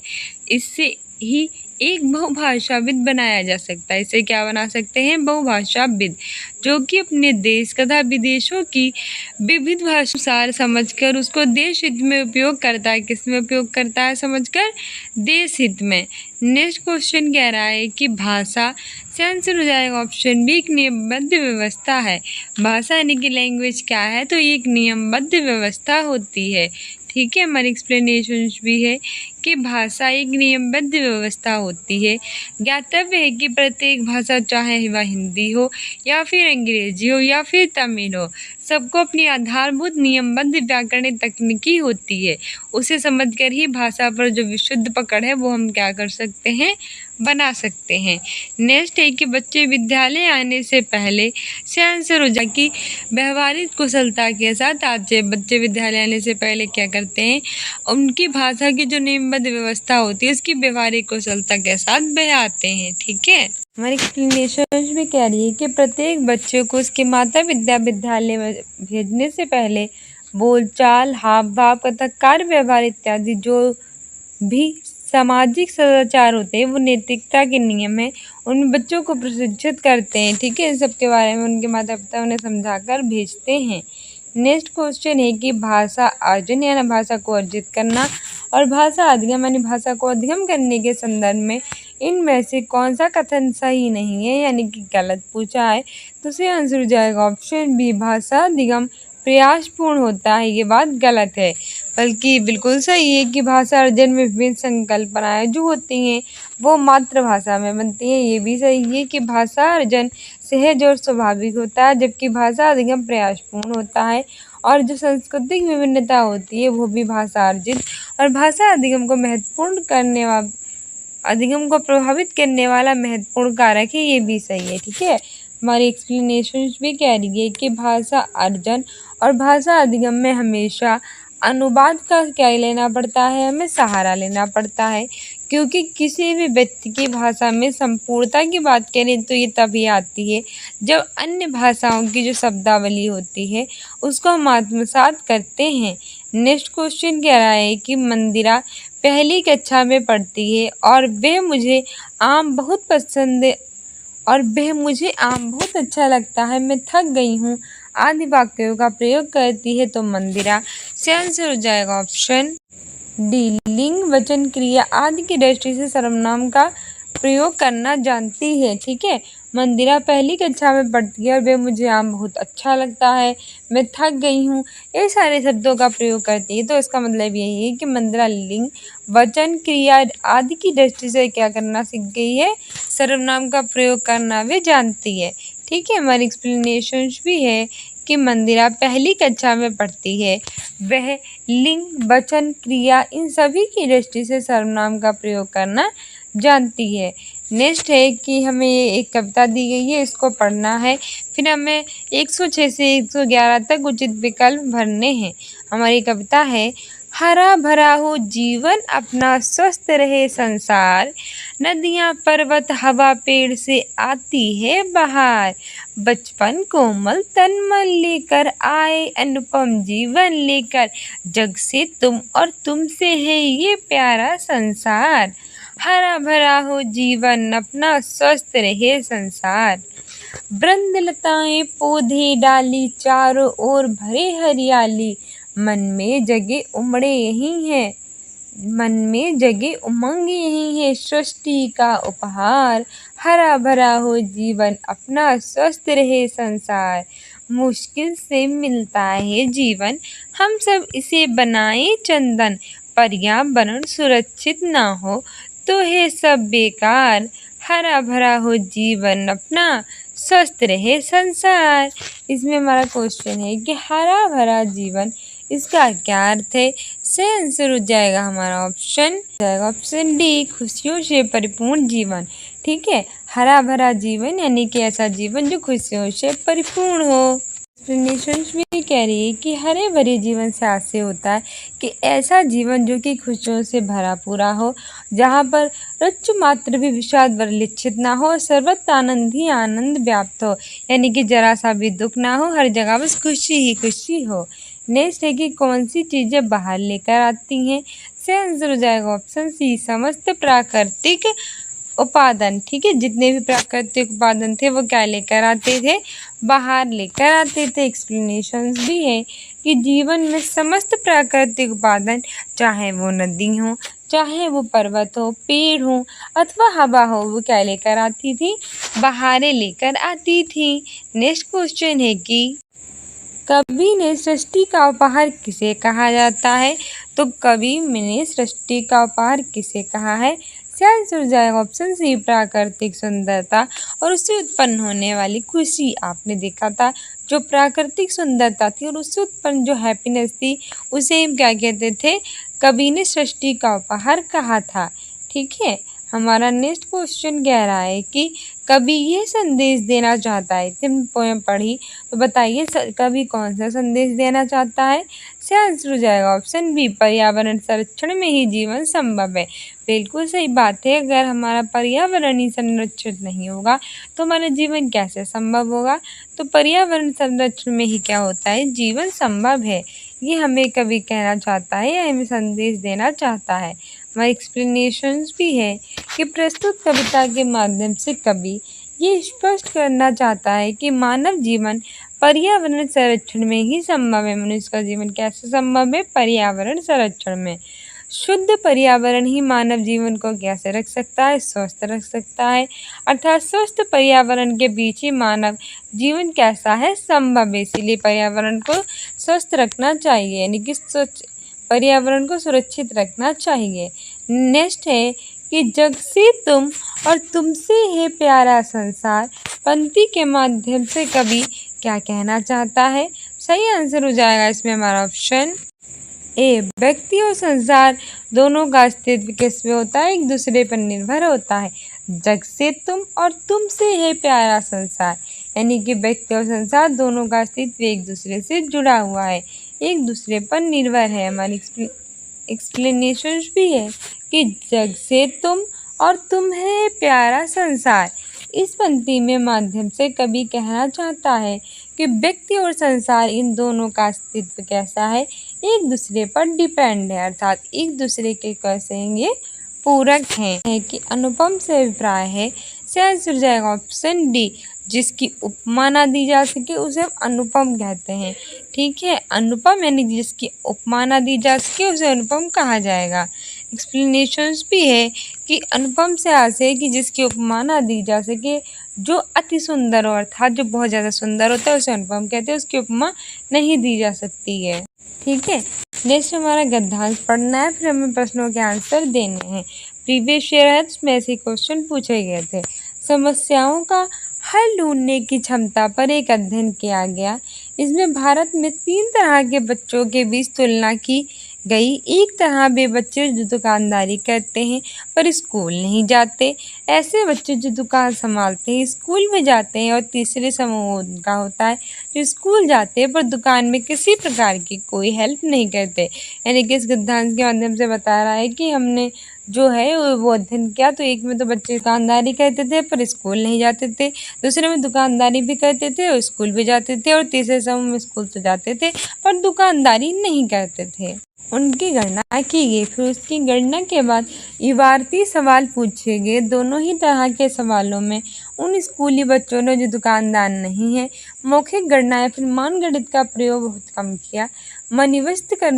मन इश्वत उनके जो दुकानदार थे स्कूली बच्चों ने ऐसी गलतियां भी थी जिनका कारण नहीं समझा सकता। इससे ये साबित होता है कि जो दुकानदारी से जुड़े हुए बच्चे हिसाब लगाने में गलती नहीं कर सकते, क्योंकि इसका सीधा असर उनके काम पर पड़ता है। यानी कि हमने क्या किया, उनसे थोड़ा-सा जो था वो समझाया, उन्हें किस तरह से क्या किया गया, तो उन्होंने कुछ तरह से तो जो था वो सही से कर लिया, लेकिन कुछ लोगों ने नहीं कर पाया। क्यों? क्योंकि जो लोग हिसाब सही से लगाते थे तो वो वही बच्चे थे जो स्कूल नहीं जाते थे, बल्कि कहाँ बैठते थे, दुकान पे बैठते थे। क्योंकि वो गलती करने के बाद उनके पास कोई भी मौका नहीं था। अगर गलती करते तो उनके जो कस्टमर थे वो उन्हें ठग लेते तो उनकी दुकान में क्या हो जाता है, घाटा हो जाता है। इसलिए उनके पास गलती करने का कोई चांस नहीं था, इसलिए उन्होंने नहीं की। जबकि जो स्कूल जाते थे उन्होंने कर दी थी। ठीक है, इससे हमें ये पता चलता है कि जिन बच्चों की रोज़मर्रा की ज़िंदगी, रोज़मर्रा मतलब डेली लाइफ जो थी, उनमें कई सारे सवालों से जूझती थी, ज़रूरी गणितीय क्षमताएँ वे हासिल करते थे। हाँ, दुकान में बैठते हैं तो साधारण सी बात है, उन्हें कई सारे कार्य करने पड़ते होंगे, लेकिन साथ ही इस बात पर भी गौर करना ज़रूरी होता है कि इस तरह की दक्षता एक स्तर तक और एक कार्यक्षेत्र तक सीमित होकर रह जाती हैं। यानी कि हाँ, वो गुणा भाग करने में थोड़ा-सा अच्छा होगा, मल्टीप्लिकेशन और आपकी गुणा गुणनफल उसका, यानी कि उसकी जुड़ा भाग तो सही होगा, लेकिन बाकी चीज़ें उसकी अच्छी नहीं होंगी। जो बच्चा स्कूल नहीं जाता है उसका, यानी कि वो एक ही स्तर कार्य क्षेत्र में थोड़ा अच्छा था, बाकी में नहीं हो सकता। इसीलिए वे सामाजिक और सांस्कृतिक परिवेश जो कि ज्ञान को बढ़ाने में मदद करते हैं, उस ज्ञान को संकुचित और सीमित भी कर सकते हैं। ठीक है, उनके ज्ञान को उन्होंने सीमित कर दिया था, उसे बाहर का ज्ञान के बारे में कुछ नहीं पता था। क्वेश्चन पूछ रहा है हमारे गद्यांश के आधार पर कि समस्याओं का हल खोजने पर आधारित अध्ययन किस विषय से जुड़ा है। तो मतलब जो प्रॉब्लम्स होती है उसको सॉल्व करने का जो अध्ययन है वो किससे जुड़ा है। इसका आंसर हो जाएगा ऑप्शन बी, गणित, यानी कि वो मैथमेटिक्स से आप जुड़ा है। आपने देखा था वो किससे जुड़ा होता है, मैथमेटिक्स एक्सप्लेनेशन से। कि समस्याओं का हल खोजने पर आधारित अध्ययन गणित विषय यानी मैथमेटिक्स सब्जेक्ट से जुड़ा है। नेक्स्ट है कि किन बच्चों ने सवाल हल करने में मौखिक गणना का ज़्यादा प्रयोग किया था। तो सही आंसर हो जाएगा कि डी, की जो दुकानदारी करते थे उन्होंने सवाल हल करने में मौखिक गणना का अधिक इस्तेमाल किया था, क्योंकि वो ये मौखिक है उसकी गणना का ही ज़्यादा प्रयोग अपनी जो दुकान थे उसमें करते थे। ठीक है, लेकिन जो स्कूल वाले थे वो लिखित ज़्यादा प्रयोग करते थे। एक्सप्लेनेशन है कि ऐसे बच्चे जो दुकानदारी करते थे वो प्रश्नों को हल करने में क्या कर रहे थे, मौखिक गणना का ज़्यादा प्रयोग करते थे। क्योंकि जो दुकानदारी में सामान देने में उन्हें बहुत जल्दी होती है, जल्दी जल्दी सब सामान मांगते हैं, जल्दी जल्दी उन्हें उनका जोड़ घटाना करके पैसे देने पड़ते हैं, बार पैसे उनसे लेने पड़ते हैं। ठीक है, तो उन्हें मौखिक गणना अच्छे से आती है, इसीलिए सामान के आधार पर तुरंत मूल्यों की गणना कर ली जाती है। तुरंत फटाफट बोल देते हैं कि क्या सामान कितने का है और जल्दी जल्दी उनसे पैसे ले लेते हैं। ठीक है, नेक्स्ट क्वेश्चन कह रहा है कि अनुच्छेद के आधार पर कहा जा सकता है कि आंसर हो जाएगा ऑप्शन ए, कि बच्चे रोजमर्रा के जीवन में काम आने वाली दक्षताओं को स्वतः ही हासिल कर लेते थे। ठीक है, अनुच्छेद था जो हमारा था उसके आधार पर क्या कह सकते थे कि जो बच्चे हैं वो रोजमर्रा के जीवन में काम आने वाली जो दक्षता है उसको स्वतः यानी अपने आप ही क्या कर लेते थे, हासिल कर लेते थे। नेक्स्ट क्वेश्चन है थे तो बच्चे दुकानदार वाले बच्चे थे वो हिसाब लगाने में गलती क्यों नहीं करते थे, नहीं पूछा है। तो सही आंसर इसमें हो जाएगा ऑप्शन बी, की गलती का असर कहाँ पड़ता था, उनके काम पर पड़ता था। वो किसी प्रकार की गलती नहीं कर सकते थे क्योंकि उनका काम जो है बिगड़ जाएगा। ठीक है, एक्सप्लेनेशंस भी है कि छोटे बच्चे जो कि दुकान पर बैठकर सामान को देते थे और हिसाब किताब को भी देखते थे, वह कार से हटाए जाने के भय से और स्वयं कार्य को पूर्ण एकाग्रता और कैसे करते थे, तन्मयता से करते थे। ठीक है, नेक्स्ट क्वेश्चन है कि जो दक्षताएं यानी कुछ दक्षताएं ऐसी भी होती हैं जो आपके डेली जीवन में यानी कि डेली लाइफ में काम नहीं आती है, तो उनमें हमारा प्रदर्शन कैसा होता जाता है। से आंसर हो जाएगा ऑप्शन ए, खराब अच्छा होता रहता है। कभी कभी अच्छा हो जाता है तो कभी कभी खराब, क्योंकि वो हमारे डेली लाइफ में यूज़ नहीं होते। कुछ ऐसी विधि जब हम ये समझते हैं कि अमूर्त कार्य को करने से या सीखने से भविष्य में कोई लाभ नहीं मिलेगा, तो उसमें हमारा प्रदर्शन मिले जुले रूप में ही बना रहता है। लेकिन जब हमें पता होता है कि ये काम हमारे कितने काम आ रहा है और कितने नहीं आ रहा है, तो उसमें हम मिला जुला प्रदर्शन करते हैं, कभी अच्छा और कभी खराब। ठीक है। नेक्स्ट है कि अनुच्छेद के आधार पर बताइए कि सामाजिक और सांस्कृतिक परिवेश ज्ञान को सेंस हो जाएगा ऑप्शन बी बनाने में मदद भी करता है और उसे संकुचित यानी कि सीमित भी कर सकता है। यानी कि हमारा जो अनुच्छेद है, जो आर्टिकल है, उसके आधार पर ये बताना था कि सामाजिक और सांस्कृतिक परिवेश ज्ञान को क्या करता है, तो ये बनाने में भी हेल्प करता है और उसे संकुचित यानी सीमित करने में भी करता है। ठीक है। हमारी एक्सप्लेनेशन भी कह रही है कि मानव एक सामाजिक प्राणी है। बिल्कुल सही बात है। मानव कैसा प्राणी है? एक सामाजिक प्राणी है और क्योंकि वो समाज में रहता है इसीलिए, और वे अपने अगल बगल के सामाजिक सांस्कृतिक परिवेश को ग्रहण करता है, उसके साथ ही संकुचित और विस्तृत आचरण करता है। नेक्स्ट क्वेश्चन है कि एक प्रत्यय का उदाहरण है, सही आंसर हो जाएगा ऑप्शन है संस्कृति। संस्कृति प्लस एक बनकर सांस्कृतिक बना है, इसीलिए जो संस्कृति है इसमें एक प्रत्यय लगा है। ठीक है। हमारी एक्सप्लेनेशन भी कह रही है कि एक प्रत्यय का उदाहरण दिए गए विकल्पों में सांस्कृतिक होगा।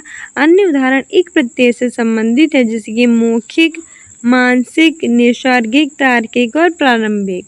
नेक्स्ट है कि मनगढ़ंत का अर्थ है, इससे आंसर हो जाएगा ऑप्शन डी मन ही मन हिसाब लगाना। ऐसा व्यक्ति जो मन ही मन हिसाब लगाता है उसे हम क्या कहते हैं? उसे हम मन गणित कहते हैं, मतलब मन के अंदर गणित, मन गणित। एक्सप्लेनेशन है कि मनगढ़ंत का अर्थ से मन ही मन हिसाब लगाने से होता है। प्रायः सामान्य लोग कोई हिसाब हल करनी है तो अपने आप में ही गुणा भाग को कर लेते हैं, उनको हिसाब लगाने के लिए किसी की ज़रूरत नहीं होती, वो मन के अंदर अपने आप ही कैलकुलेशन करते रहते हैं।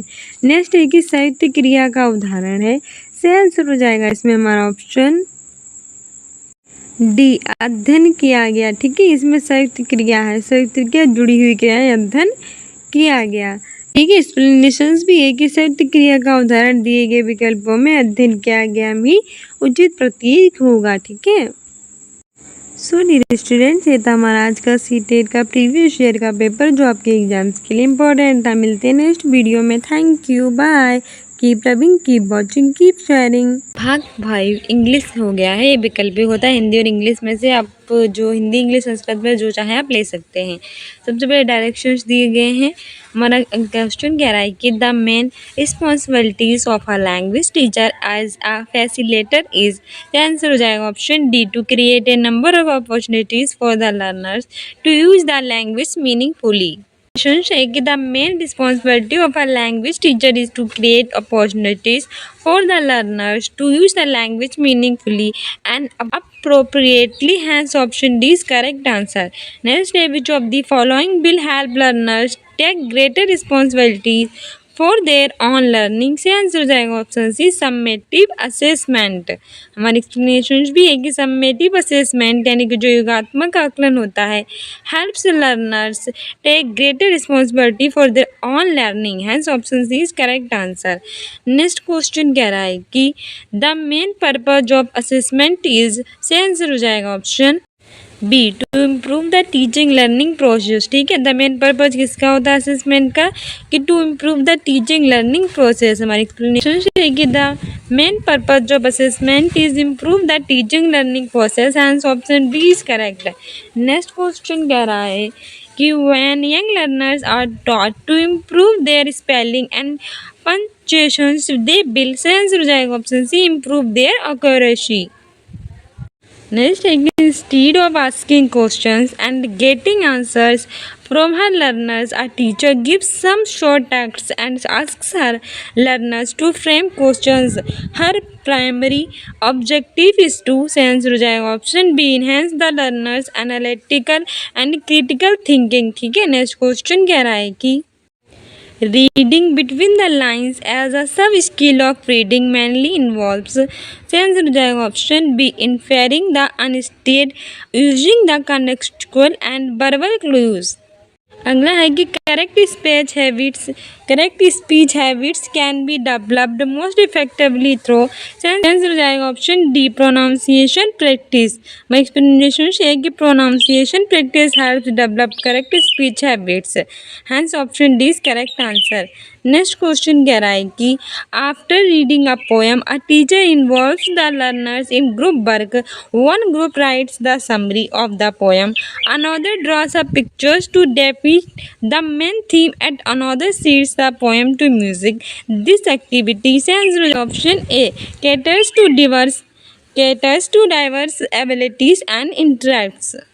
नेक्स्ट क्वेश्चन है कि young learners will enjoy a play included in the textbook when they enact the play. ठीक है, ऑप्शन ए सही हो जाएगा, इनहैक्ट अ प्ले।